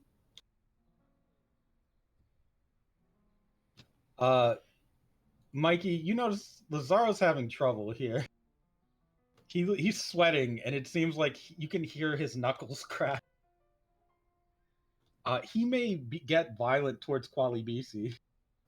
Do you do anything to stop that from happening, or do you just let it go? No, I mean, I think we need to do something else other than let this man beat up some kind of mutated animal made to resemble a Muppet. What will you? How will you keep Lazaro from beating this puppet to pieces? I feel like you would probably, put a hand on him and like pull him back a little, like away, and just go, "Yes, is good for your paper you are doing, eh?" And kind of like give him a look of like, like just kind of a subtle of, like, get it together. Come on, I get it, you get it, but let's not. Lazaro, he goes to adjust his hair, and then you give me a gaze roll.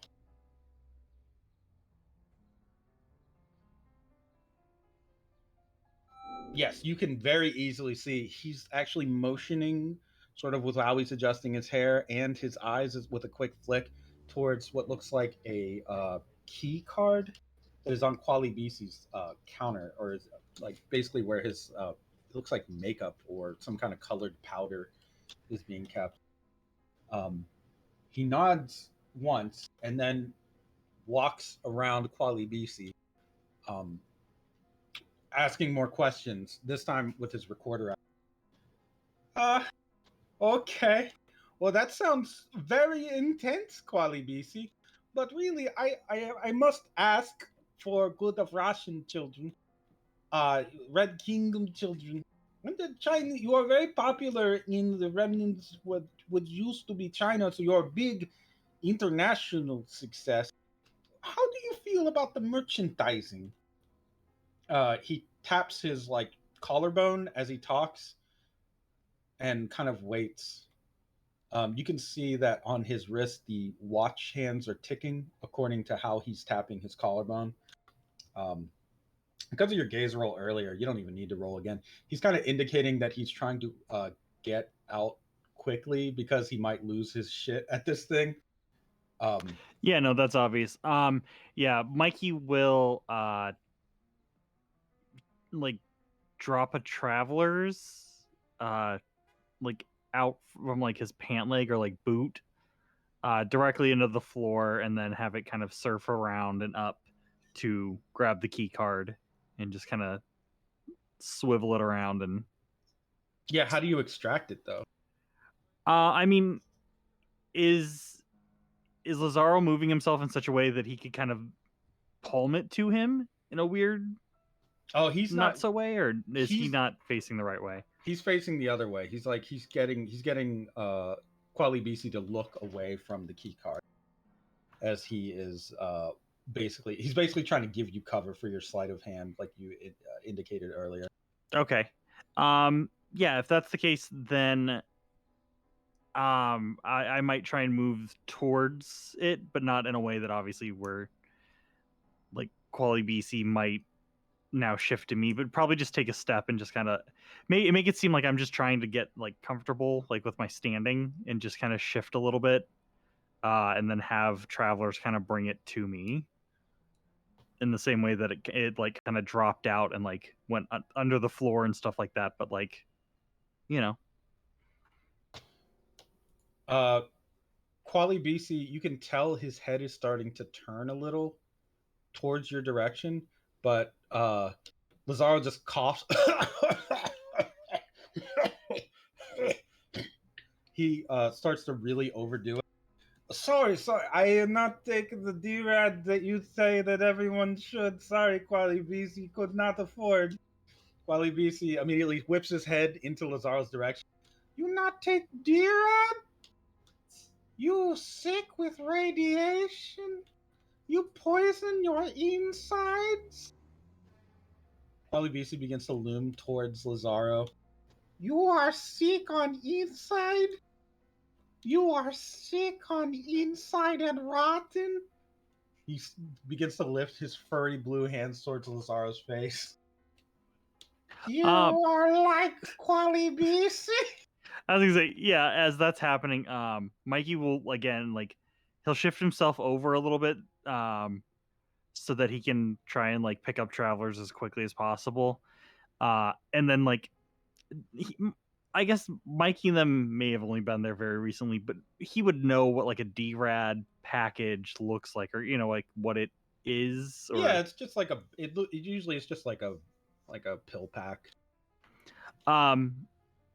Yeah, then I would say Mikey would get the key card, and then would immediately just be like, I am so sorry, Quali BC. Like try and like keep distance between them, like he is like contagious with an illness or something, and just be like, here, little reporter child. And he will like, I don't think he'll hand him the key card, but he'll just hand him something that looks similar to like a D-Rad pack if he doesn't just have one on him. Okay. Because I guess he would probably have searched the pockets of the guy he stole his clothes from. So whatever he's got on him. It's reasonable to assume a soldier would have D-Rad medication. Yeah. So yeah, I'll probably hand it to him and just be like, next time, please say something about it. Do not do like this in front of Quali BC like that. It is very rude. Quali BC stops with his hands frozen up in the air near Lazaro's face, backs away. Once he sees you give him that. Oh, you have cure. You can take D-Rad. You can be nice soldier, or you can be astronaut. I cannot. I can only be Quali BC. He slowly sinks back into the shadows. Quali BC is tired. Too many questions. Too many thoughts. We will leave now. You are done now. And he's not saying that as like a question. He's saying that as a statement to Lazaro. Lazaro You can see the look on his face. He is terrified of what maybe this guy could be. Yeah, and Mikey's giving him a look of now is not we are not worrying about this weird little fascist puppet. We have got to go. He nods his head. Yes, I need to go to. I need to find water to take the reds. Thank you very much for answering question, Quali BC. I will be sure to let everyone know that I feel much more patriotic. I am leaving now. You can take restorative nap. He just quickly makes his way out. With you, I assume, following. Yes. Yeah, we're Um, out. Once the two of you are gone, Quali BC is just left with puppeteer Oh no. Nikki. Nikki, you can hear Quali BC in the shadows.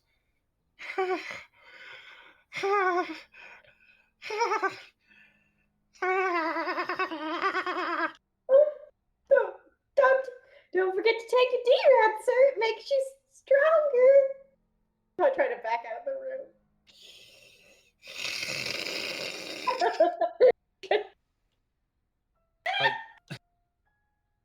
You can hear Quali BC is just hunched over towards the wall, hissing, with his raising his hands up towards his face to pull at the felt.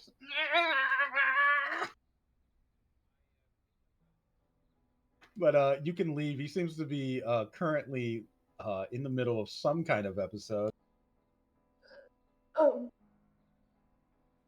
Boss, you might want a vacation. I might leave. He the last thing you see is his hands pulling away from the felt, and he's holding two clumps of blue fur with blood on the tips of them. But you have escaped. Once you are outside of the room, Lazaro just kind of starts guiding you along. Okay. Now that we're out of there, you're going to lead us to the elevator. Don't be weird or I'll kill you. Sure not weird around here. Stop crying. I admit it. The man in there, if it even is one, terrified me. But you must have resolve. Right now, the world is about to change. He looks down at his watch again. I think that puppet had blood. But then he does start walking toward the nearest elevator shaft. The less I think about it, the better. Yeah, Mikey would probably throw in like, Yeah, let's just keep going. We've got a date. Along with the regular guards that are on the floor, this is when you start to notice that there are other guards that have appeared. These guys, you start to see them kind of making their way out from some of the clusters of people walking through the halls. Lazaro obviously like gives you a nudge and points to them or indicates to them, though not explicitly. Careful. Those are the cameramen. And Darls is cool. We may have some difficulty getting by them. What do you recommend? So are they blocking the way, or are they just intermingled with the crowd? They're intermingled, but they are along the way. Okay. He goes, All right, we'll be cool for now, and if we need to, I mean, obviously, you are kind of the smokescreen, so, I think maybe you know what? Instead of having to attack Quali BC, maybe his message just doesn't get across, if you know what I mean. I'm saying just censor him. I don't. Oh, His words or his entire person. Just I feel like if that happens, there's kind of a whoa, what happened, and then we can obviously we'll start laying down the smoke. oh, you should have just said so. You see Yeah. him. you see him raise his hand, and then a second hand that looks kind of like black gloved appears next to it, and he smiles at you as he snaps his fingers. And you hear screaming coming from Quali BC's dressing room. I And there's a second of him, like, of Mikey, like, what did you just do? But then realizes, like, oh, I know exactly what just probably happened. So Quali BC flings the door open and just goes full on sprinting out of the room. They are on fire. You see, while he was so close to me that I could practically smell the puppet's sweat dripping off of his disgusting mutant body, I happened to put a little black powder on him, enough that his very flammable felt would go up in an instant. If you think I'm going to let a fascist tool like that continue to corrupt the minds of the youth, think again. It may be a different century, but the fight's still the same. Quali BC is just running back and forth on fire. Help! Help, Quali BC! For good of Red Kingdom, save life, please! Nikki, how do you react seeing Quali BC run out into the lobby of this place like on fire? Relieved, I mean. The cameramen they obviously turn their attention towards him. For the moment, they are distracted enough, but there are a few now who will be on full alert because Quali BC, one of the most important propaganda tools they have at this tower, is currently burning to death. yes, that is problematic. Can I beg them for help? Who, the cameramen? Yeah. Yeah, they will immediately, one of them, I mean, the closest one to you, will just nod his head. Yes, quickly, get fire extinguishers, get ice. What the fuck do we do in this situation? Put him the fuck out. Yeah, I would say Stomp yeah. on him if you have to. Mikey's probably trying to direct people to look that way and like take care. It's Quali BC, he's Quali BC. Everyone's child. Please, for glory of Russia, please put him out. Hurry, hurry, hurry! And is trying to like force people to like go that way and look at him and deal with it so that they can not be there to not deal with it. Here, use jacket. He takes Lazaro takes his jacket off and hands it to one of the cameramen. You don't even need to roll, Mikey. It's got a little bit of black powder on it. Yeah, he probably notices that. And will just be like, yes, and he'll take off his own jacket and hand it to Lazaro. Please, if you have spare clothing to put him out with, just remember you have to pat him, not fan him. It make it worse. Yes, to cover him in the clothes. You have to smother the fire so it does not breathe. Quali BC, while on the ground and on fire, screaming, they take the jackets, obviously. He looks up through the fire. There is like one of his eyes is melting and falling off of his head at this point. He looks out towards you, Mikey, in particular.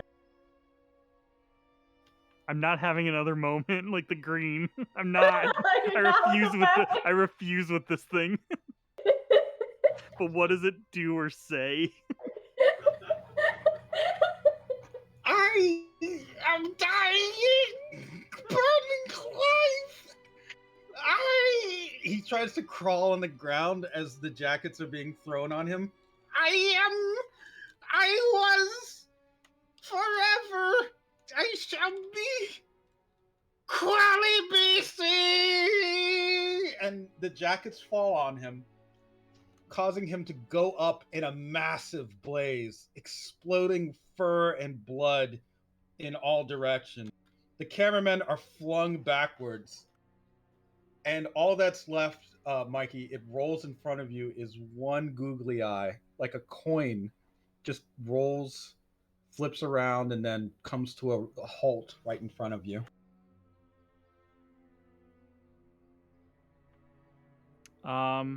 That's terrifying and disgusting, and I take it.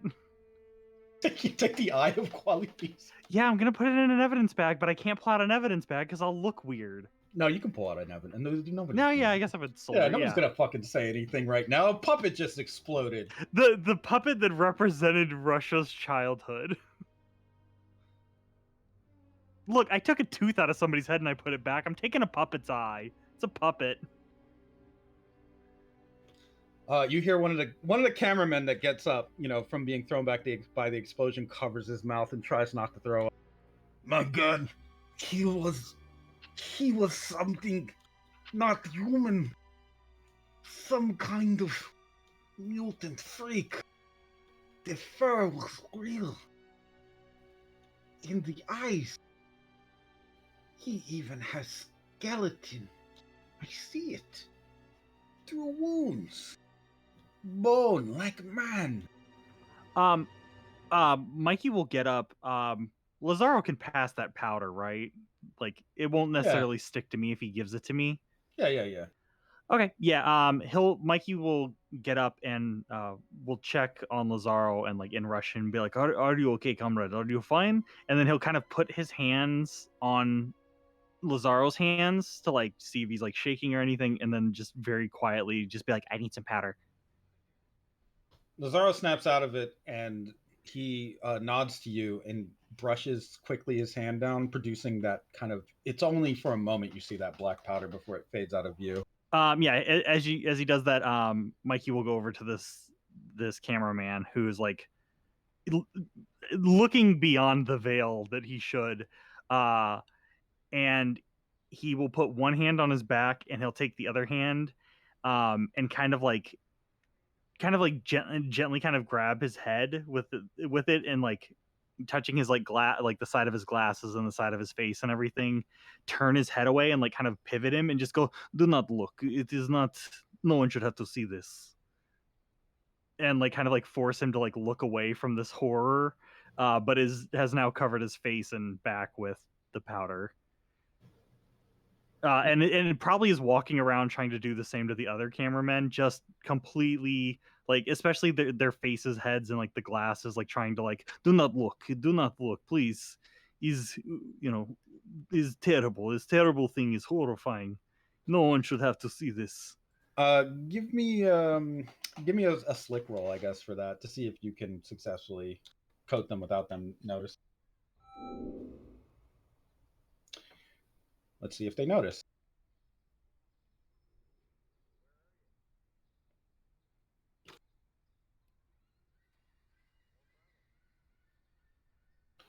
Alrighty.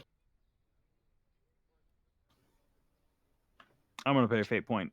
Okay, you pay a fate point. What do you invoke? I will invoke. I'll invoke my, where was it? I guess my like profession in squad roll. Okay.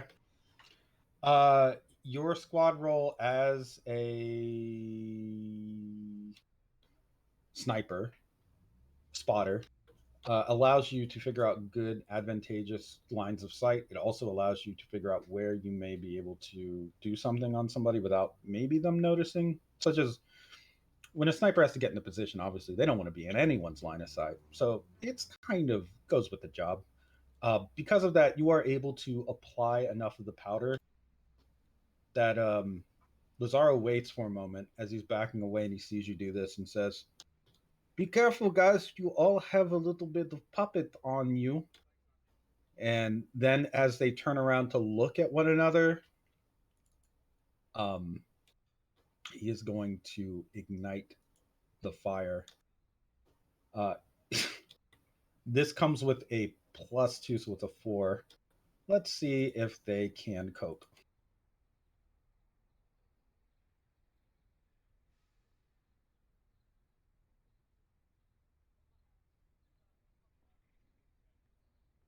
Nope. They are currently ablaze. As soon as they look around at one another, they begin to go up.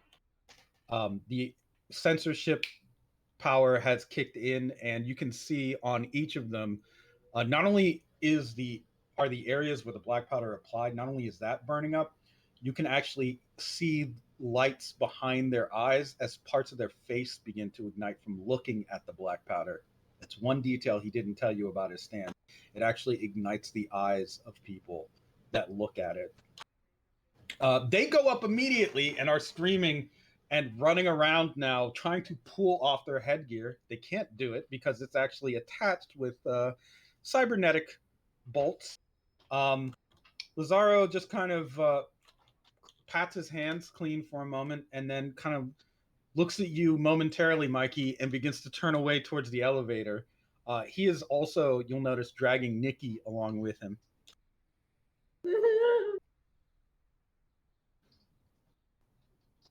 He yeah. Yeah, I would say yeah. If anything, Mikey would probably be like, "Oh no, he's okay. I will help. I will pull fire alarm." And he'll, if there is an actual fire alarm, he'll just grab it and just remove it from the wall. Oh no! I can't. These guys are literally the eyes and ears of the person I'm trying to kill. I can't have them doing anything. Wow. So, shit, man. Mikey's down real bad. We are not in a goofy, silly boy mood today. I have an assassination to complete. Once the elevator arrives, thanks to the key card you palmed, Lazaro steps in. He begins to take off his fake mustache, and you notice that the cameras in the elevator are already blacked out. He kind of nods at you with, it seems like respect. You know, I didn't think that you were going to be too cut out for this. I had a feeling that you were a bit of a flower child. But it seems like this flower has some thorns. You know, not to get too poetic. Good job. That was nasty.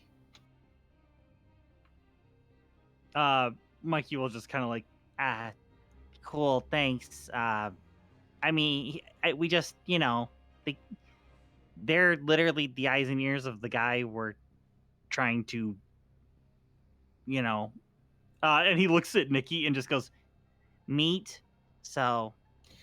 Lazaro holds up a hand and shakes his head. No, you don't have to pretend. Just admit it.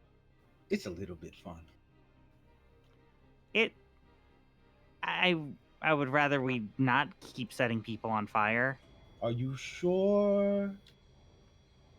Yes, I feel like there were other ways to do that, but are we there? Not I think yet. it was just a floor yet. You seem like how do I say this? You seem like you're maybe a little bit regretful. The elevator continues to go down.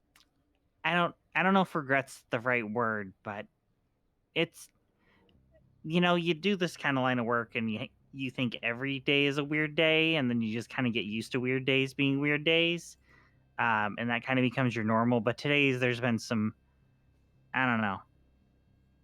I guess I got to deal with it later. I understand. You know, I do like you, Mikey. It's a shame that we had to meet under these circumstances, but I think that you are an okay partner. As long as you don't kill me or anything. I don't think you will. I have no intention of doing that. Good. That's good to know. He takes his hair out of the ponytail, shakes his head.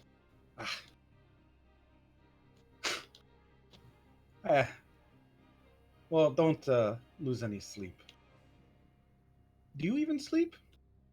I don't have to. I can. Must be nice. He finally turns his attention over to you, Nikki. You still have uses, I think. So you'll be going with us. I don't have to do Yeah, I would say. Yeah, I was gonna say Mikey at this point. Yeah, probably turns and looks at him, and in now a completely different voice because he's just dropped doing the Russian and just goes, "Yeah, we're real sorry about this, but you know, one of us is very sorry about. Well, this. I mean, I guess yeah, you're a sleeper cell agent or whatever. You made I don't know what you did. I'm sorry that it had to come to that in your life, but I mean, the good news is we're almost done, so hopefully you won't have to keep witnessing horrors beyond your imagine. Well, throughout this conversation, Nikki has slowly pulled the puppet away from him and sort of like used its puppety arms to try to like guard its eyes from you as if you would steal them. But then says, "We're still gonna save Dimmy, right?" Oh yes, we're going to save Demi, no problem. Everything is under control. Now that we've disabled some of the spy network that Antaros has, is really just a matter of quick in, quick out, very uncomplicated. Oh yeah, I mean, if everything goes right, like we're gonna be smooth sailing pretty much. And I mean, you don't have to worry about some of the nitty gritty stuff that we do. Once the doors open to the sub basement level 5, um, well, the first thing that happens is some blood rolls into the elevator. And then just kind of drains away, fades off, even evaporates. Would I know that that's something that Harlan's blade like- does? I don't think you've ever seen Harlan actually use his sword, so probably I was gonna not. say yeah, because I don't think we've ever worked on a mission together. So okay, that's just a fun, terrifying thing then. More Yeah. screaming puppet noises.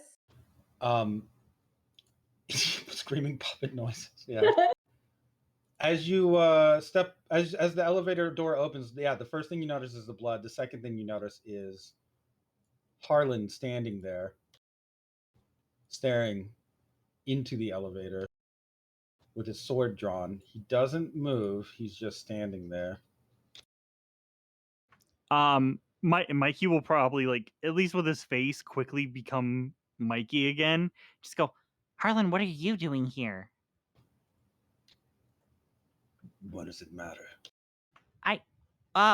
I mean, it just seems a little odd. I thought, weren't you supposed to? Actually, I don't know where you were supposed to be going. That's right. It's none of your business. Oh, Don't worry about it. Floor is clear. Most of the guards have been cleared out. There's a few more in the room with the guy that I think you're looking for, but otherwise, should be clear. Population levels reduced by at least 80%. This floor is largely unoccupied. of the whole island? This, like, the continent? What do you mean 80%? The floor, Oh, ding dong. that's just such a large number regardless, but all right, thank you. You're welcome. Ah, Get out of the elevator. okay. And Mikey will step out of the elevator and then put his hand up to, like, keep the doors open for Harlan. Harlan walks into the elevator and presses a button. Goodbye. Bye. See you later. The doors close. He doesn't say anything else.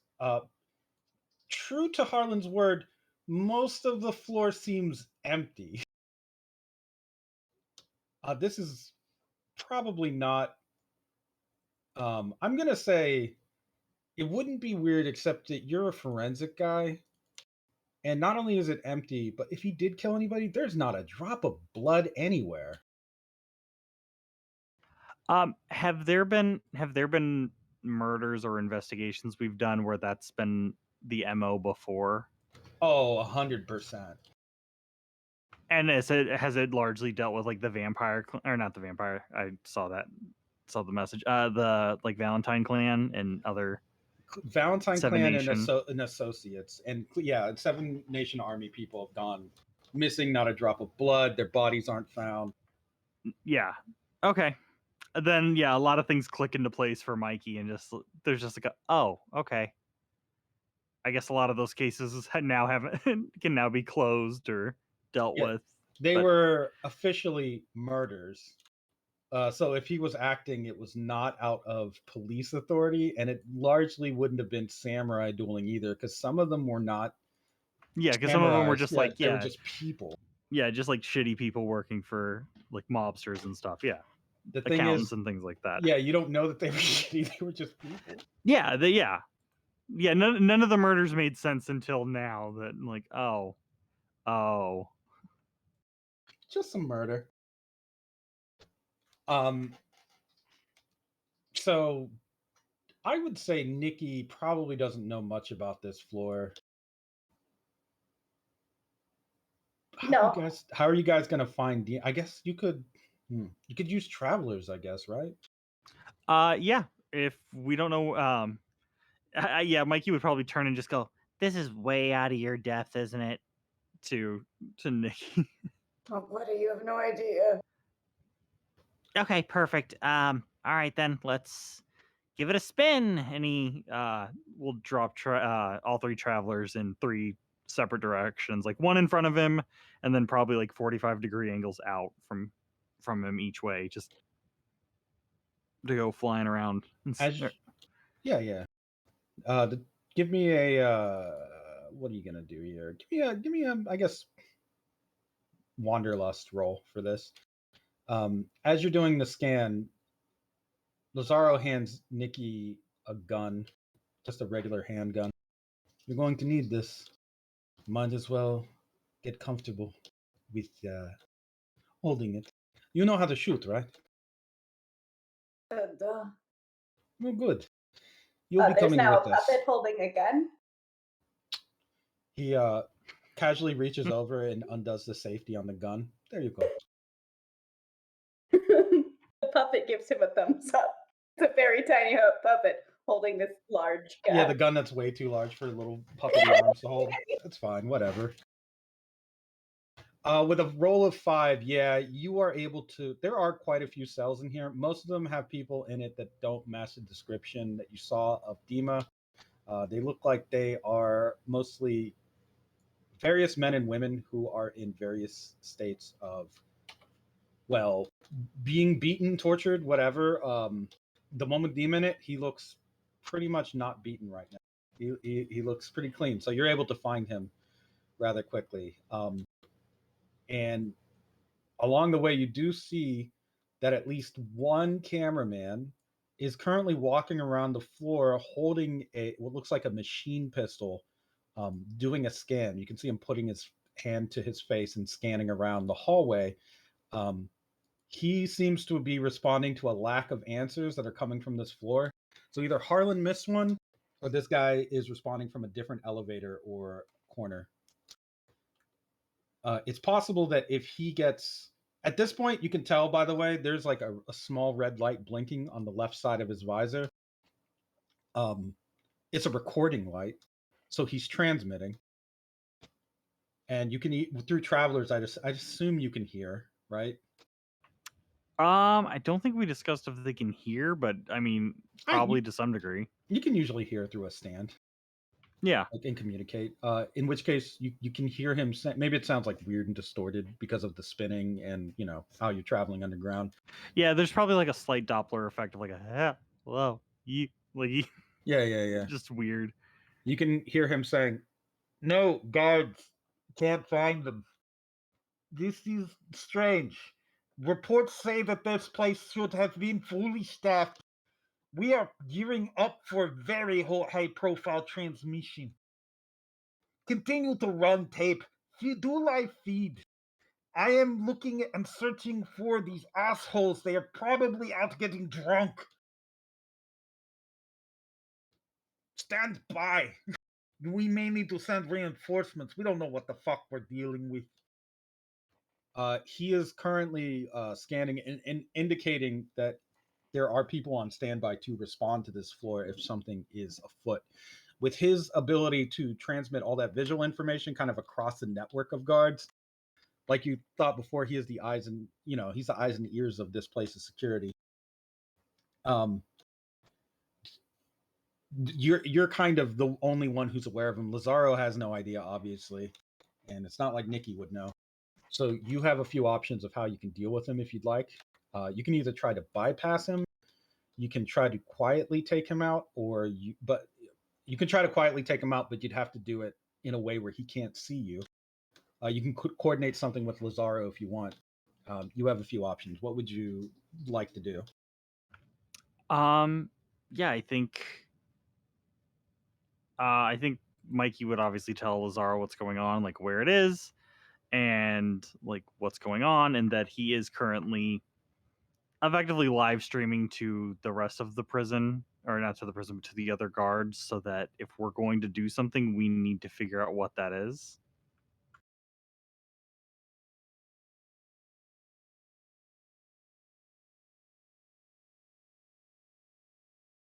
Okay, so Zaro, if you give him that Uh, information, yeah, he would definitely fill him in.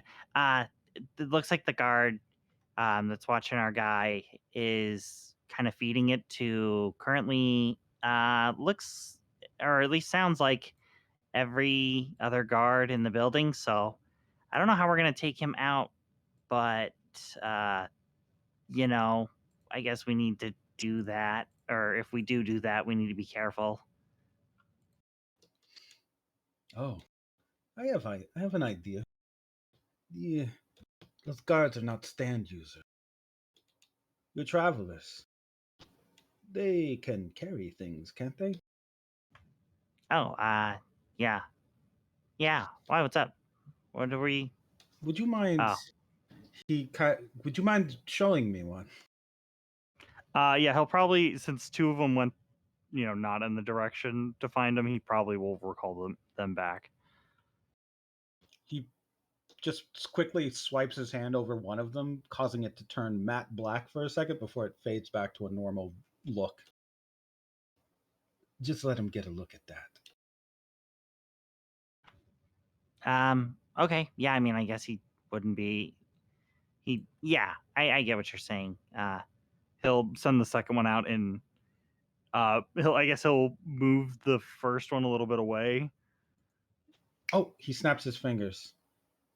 I have another idea. Tell you what. Your stand can spin, can't it? Yeah, yeah. Can it spin things like objects or people? I saw it turn the key card.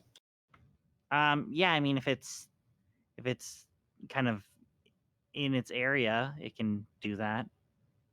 I have a plan. You could use travelers to spin off his headpiece, unsecuring it from those screws where it's kept. If you could get me one of those, we might be able to use it. Do you think you could probably snatch it off of his head like that with your stand? I could certainly try. Do I need to hide the bomb one from the one that's gonna do the work? That's up to you. All I need is one of those headpieces. Okay, then I will certainly try. And Mikey will kind of shift his focus to, I guess, focus more through his like channeling in travelers to try and before he uses the fire bomb that's being currently sent that way, he'll try and unscrew the implanted headset to take it out. Okay. You will need, if you want to try to get that headset off, you're going to need a few rolls. Go ahead and give me Yep.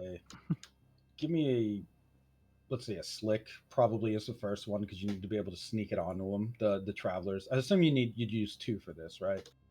Like one on Yeah. each side. Okay. Damn, good roll.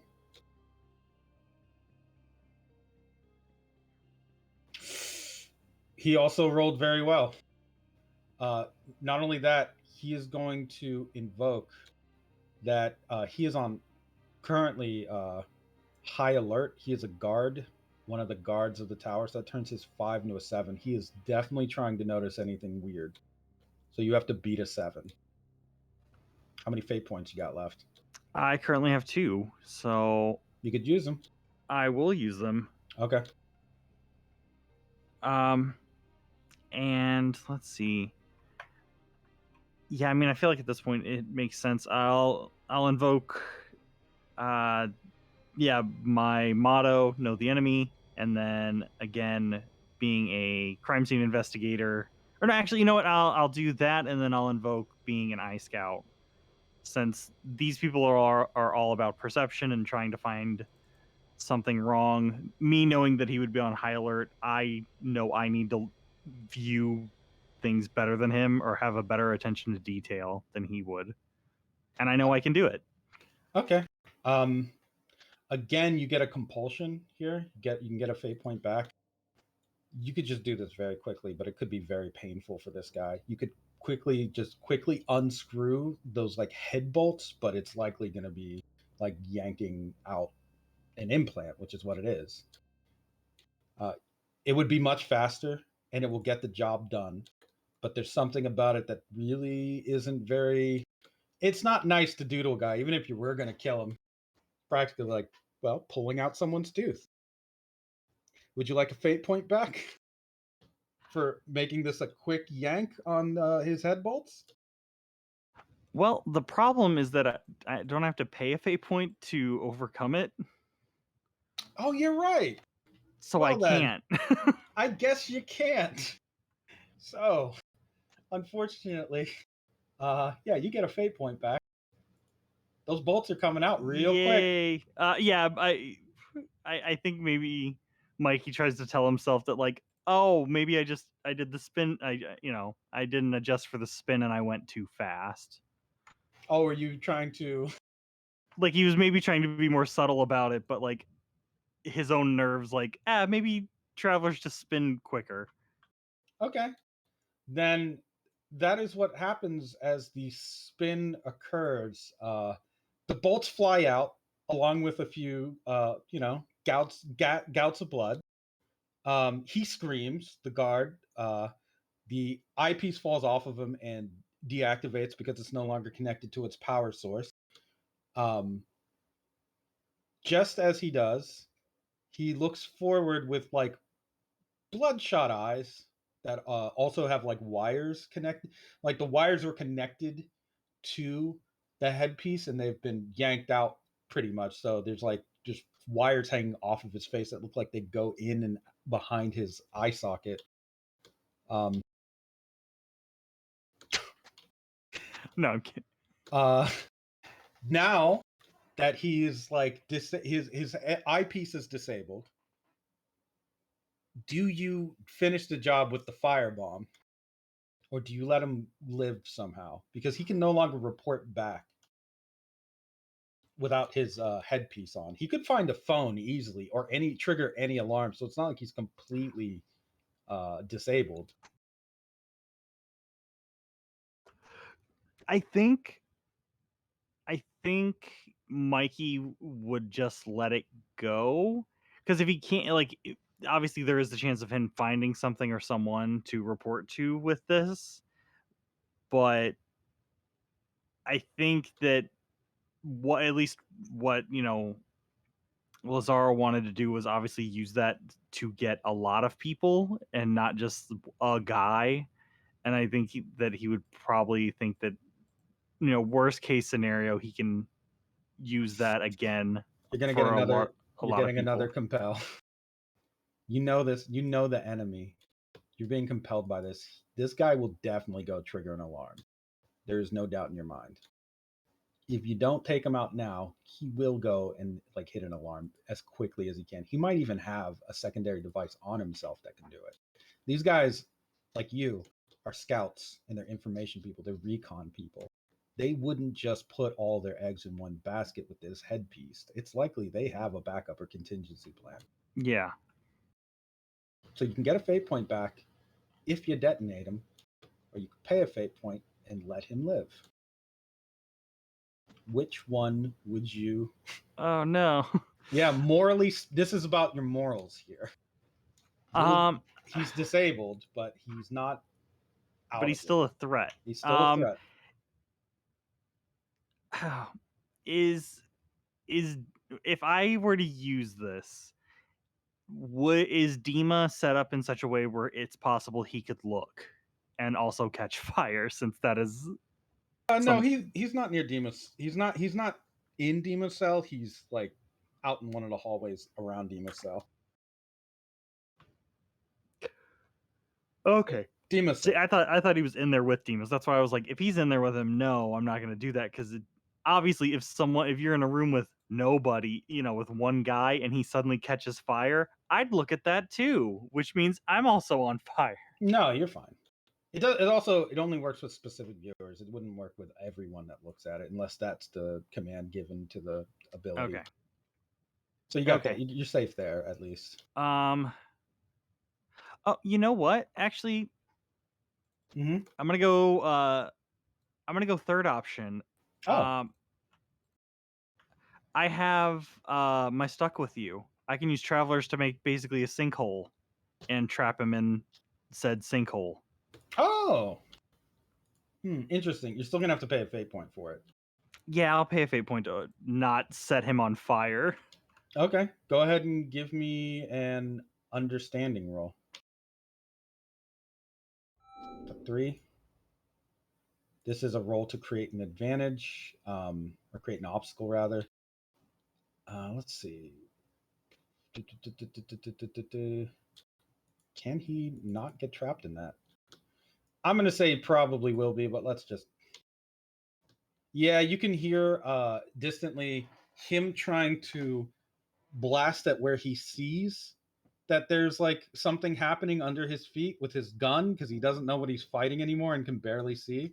But like it's only a blur. He can just tell that he's sinking and it feels like something's pulling him in. Because he doesn't hit your stand. The bullets don't ricochet off and do anything for him. Instead, he just starts getting dragged down into this sinkhole. But he's screaming the whole time.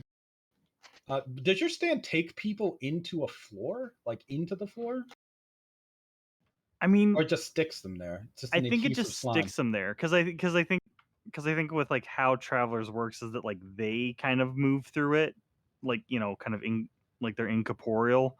But for like stuck with you, I think it just like because of like spin itself as like the idea, it kind of takes everything like the floor and like carpeting whatever it is underneath them and spins that around to create the necessary kind of like vacuum or suction to trap them in it. But then once travelers leaves, it's just a person sitting in spun quicksand, almost Okay. as if like they sat, almost as if like the quicksand, or not the quicksand, like the cement or whatever it is was like poured around them and then just dried. Like it Okay. looks like it would have that kind of, I guess, feel. Like that's part of why they become stuck, is that it's not just like a hole, it is conformed to them because the spin is kind of treating them like they're in a washing machine and just pinning them. Here's the thing: his feet are stuck. His hands are not. And you can Yep. see he's currently reaching to grab something inside of his coat or tap something. Once he has determined that his gun isn't getting him out of this, he's going to hit a secondary alarm somewhere on his person. You have maybe the split second required to see that he is moving to do that. You have, I guess, room for a third option if you want, but he is going to try and um, he's going to try and basically hit the alarm. He rolls a 3. If you're going to stop him from doing that somehow, obviously I got to know how, but that is his attempt. He's going to try and trigger the alarm. So if it's like a phone or something like that, could I try and destroy it by putting travelers inside of it and then just spinning the internal workings of the device? Kind of like with the getting the keypad open, just taking It's those parts, or is it it's something a little more intricate than that? Yeah, it's either an implant or something he has on his clothes, like a button or trigger. Like it's hidden inside of his suit, more or less. It might be on his chest or just near it, but he's trying to basically reach in towards his chest to tap something.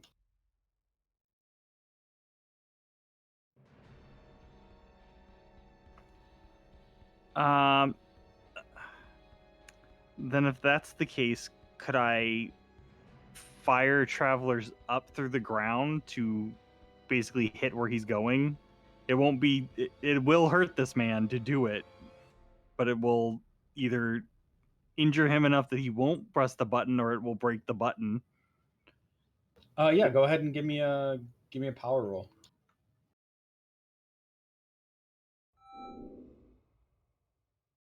The 3.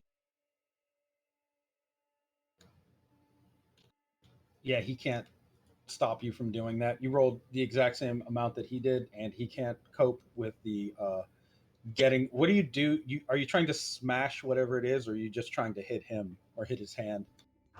I guess it would be a combination of, because I don't know what it is or what it looks like. I don't know if it is an implant under his skin that he has to hit, or you know what I mean, Mhm. or if it's like on his phone. There's just a big red, an unlock screen that's just a big red button to sound the alarm. So it's a combination of, if he doesn't have a hand pressing the button, he can't press the button, and if I break the button, then he can't press it with his hand. So one or both of them is going to stop working. Yeah, you smash both. Why not? You managed to kind of like break through. It feels like a mechanism that was underneath his coat, like near his collarbone. Um, you can feel his two of his fingers break, or at least dislocate. You can hear the snap and feel it through travelers. So yeah, you hit him with basically a flying projectile. Yeah, Um, I'm just throwing a softball at him with the speed of like a professional yes, softball player, just 89 mile an hour. Lazaro's just watching this with his arms folded. So all he hears is gunfire, screaming, and then a thud, and then more screaming. He can't see what's going on. He's just kind of narrowing his eyes. I would say, if anything, Mikey's probably walking. At some point, Mikey has probably started walking closer, because like we've got to probably get close enough to deal with this person. I figure in my head the one traveler's with the headset is coming towards us, and he's going to meet it. Yeah, Lazaro will follow. What did you do to this guy? He's got like 8 million buttons inside of his body to call alarms. How am I supposed to stop them all without knowing they're there? Kill him, obviously. I don't want to do that with everybody. Well, now, he says as he turns the corner, for this guy's like holding his bleeding hand, or his shattered fingers, screaming, trying to use his wrist to like hit another button somewhere on him, but he can't reach it. Yeah, at that point, once like they're actually there to the person, Mikey will just go, I'd say I'm sorry about this, but I mean, like, you can't call for help. Sorry, bud. And he'll just like basically glue his hands down, and like the rest of him, because if his feet are stuck, then he'll just glue them together. Really? That's what you're going to do to him? Yeah. And like I say, I in my head I imagine Mikey saying that, like, yeah, and he's like wiping his hand across his like face and mouth to like cover it with goo so he can't scream for help. You But know how just messed up it would doing be? it just kind of casually. Yeah. Oh yeah, don't suffocate. No, until you dig a not breathing hole. suffocated, just his mouth. So he still has his nose, he can breathe. How do you know he doesn't have anything else on him? Well, I mean, I can Here, and he'll just start reaching through his pockets and just trying to find like anything on him, that key cards, phone, anything else, gun. Lazaro, you can see him beginning to conjure up a handful of black powder. And then looking at this guy with pretty good determination in his eyes. There's a quick way to end this. Yeah, we just move on. We've got the headset. It's probably at his feet, because Travelers was just effectively, like a land shark just swimming along the carpet or whatever. Give me an understanding roll. Yeah, it's high enough. Lazaro isn't listening to you right now. He looks like he's not even there technically. He's like, it's like he's having an episode. Be quick. All you need to do is just start the fire, and there's nothing left after that. No problems. He seems like he may execute this guy. Is there anything you can do to stop him, or do you even try? Yeah, I would certainly try, because my boy here seems to be going through some PTSD. A little bit. And Mikey will go, Hey, Lazaro, I thought you said you didn't want to burn it down like the last time. Remember? and he'll like kind of like he'll grab his hands with his hands. Remember that? The black powder. We're better than dissipates. this. He lets go of it. Yeah, right. Sorry, I'm sorry. He just kind of starts brushing his hands clean. I sorry. No problem. Get on your cool new sunglasses and let's go meet our friend. And Mikey will go to the door and just open it. He I starts- assume if there's a key card, he's stolen it from the cameraman. If there's, a doorknob or like a lock, he's just removed it, just pulled the door. I have a question actually. So, how do you use this? He kind of holds up the headset, covered in blood, like with a apologetic smile on his face. Mikey would probably look at him and just go, I mean, they have it drilled into their heads, but I don't think we need to do that part. I think you just put it on, right? and he looks to the cameraman who he's left alive for like a yes or no. The cameraman is screaming at you and just trying to fight his way out of this sticky trap you've left him in, like a cockroach. Otherwise, he can't really do much. You feel a puppety tap on your shoulder. Yeah, he turns around. Yes. I can. Can I see it? A funny wording, but yes, you can see. He hands it to you. No, please don't. I'll take my eyes. Okay, I'm gonna Can I work on it? I am a cyborg engineer. I might know how to actually work. Oh it. yeah, if you're a cybernetic engineer, you would know. First of all, give me a. Mostly work on mechanical puppets, but You don't have any skills written into your sheet. Oh, Add no! one. Sorry. In the meantime, Yeah, give us a blank roll. Let's see how Give us nothing. a skill roll. while you're doing that, Mikey, yeah, you're free and clear to get Dima out of his cell. Okay, perfect. Yeah, the door goes, and Mikey's just standing there.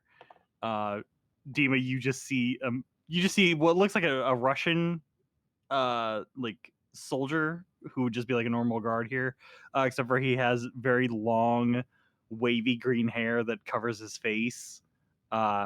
Because I didn't change back after the elevator. Don't need to. Nobody's gonna be around. As he walks in and just in Russian, you just hear, Hi, we're here to get you. Dorbo sent us. I guess you're our revolutionary. Are you comrade? I'm from Guam, so no. But I mean, you're dealing with a fascist regime and trying to tackle it, so yes. and he'll just take the handcuffs off, like just break them if they're not like anything special. He's a merman. Like normal handcuffs wouldn't Of stop. course. Like I think they'd probably work on like bottlenose boys at best. No, they could probably get right. Yeah, out. but even they could probably Hulk out. But they're too slippery from all the candy and like melted goo on them. Just being sweaty kids. Just sweaty fat kids. They squeeze right out of them. Also, just kids are just covered in things they pick up anyway. A thin film of filth. Yes. It helps protect them.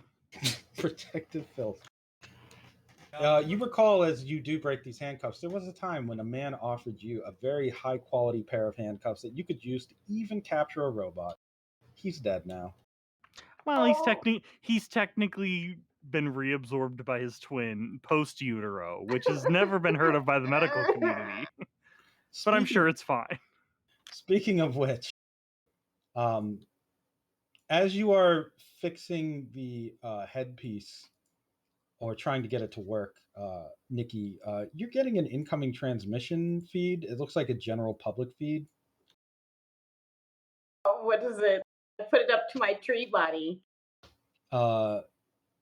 Yeah, it says, or it seems to be the following. It looks like it's on some kind of podium or stage, and there are two men standing out on it. One of them is a man with sunglasses and long hair who is kneeling with his hands tied behind his back. The other one is, of course, your good friend that you know, Post Valentine, who is holding a microphone. Post Valentine is looking out at a crowd of gathered Seven Nation Army generals and officers and letting it all kind of soak in for a moment.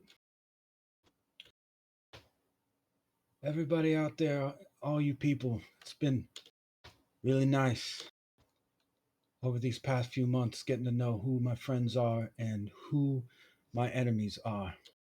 Oh, there's been a lot of enemies. Don't worry about that. You all seen them. They like to take the work that my father did and they try to spit on it, disgrace it, dishonor his legacy. One such man has been this one, a Japanese CEO. His name, you know, is Sonny Fortuna, executive of the Doribo Group, one of the biggest suppliers, corporate partners the Seven Nation Army has for technology, for networking. He thought that he would, he thought he was going to be the king. He thought he was going to make a coup against me. He thought that he could get enough support around the world from all my benefactors, all my friends. He thought he was going to get them to turn on me. He thought he was going to do it. And now here he is up on the stage like a lot of people you've seen in the past. They all get up here. They all get up here, and what happens to them? They fucking die. I'm sorry, do we have to censor that part? It's okay, I'm the president. I can kind of say any word I want. I can do anything I want. And when someone's a threat to my military supremacy, to my father's legacy, to my legacy, and the world I'm going to leave behind for my son, Tommy Lee. Love you, Tommy. Well, I guess the only thing I can do is just. He just kind of casually walks by Sonny and swings a light through him and then just does a flick of the wrist and the blade is no longer in his hand. I take care of the problem. And you watch as Sonny's head just falls off at the shoulders and hits the ground. The neck wound is already frozen on both sides, and the face is just frozen, no pun intended, in shock as it just rolls away. Post Valentine stops its roll with his foot. Long live the Seven Nations. And a roar goes up from the crowd as he stands there and raises one hand with his head on Sonny Fortuna's just head, with his foot on Sonny Fortuna's head, one hand in the air, and just the loudest applause you could have ever heard. There is a parade that begins to just start immediately in the background. You hear a marching band and everything with a giant portrait of Sonny Fortuna that says enemy of the state and just kind of has Seven Nation Army propaganda written along the frames of the border. The image digitally wipes down to Sonny Fortuna's decapitated head on the giant billboard as they carry it now out into the crowd and towards the streets. Post Valentine raises both hands into the air, encouraging more cheers. That's right. That's right. And he points at the camera.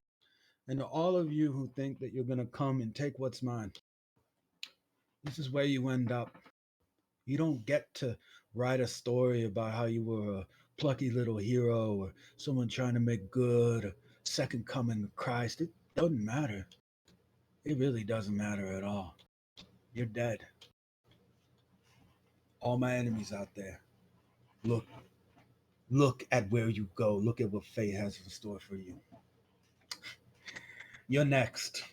And then he just drops the microphone and walks off from the stage, leaving Sonny's head to just kind of roll there, wobble back and forth. And that is where we're going to end part 1 of Mikey's assassination story. Oh, serious. Nice. Yeah. Okay. Yeah. Yeah, man. I didn't get to kill my guy yet. I know. But I That's got next my week. but now I've got my crew. Yes, You you have your do. crew. Sorry, I know Dima didn't get to do much.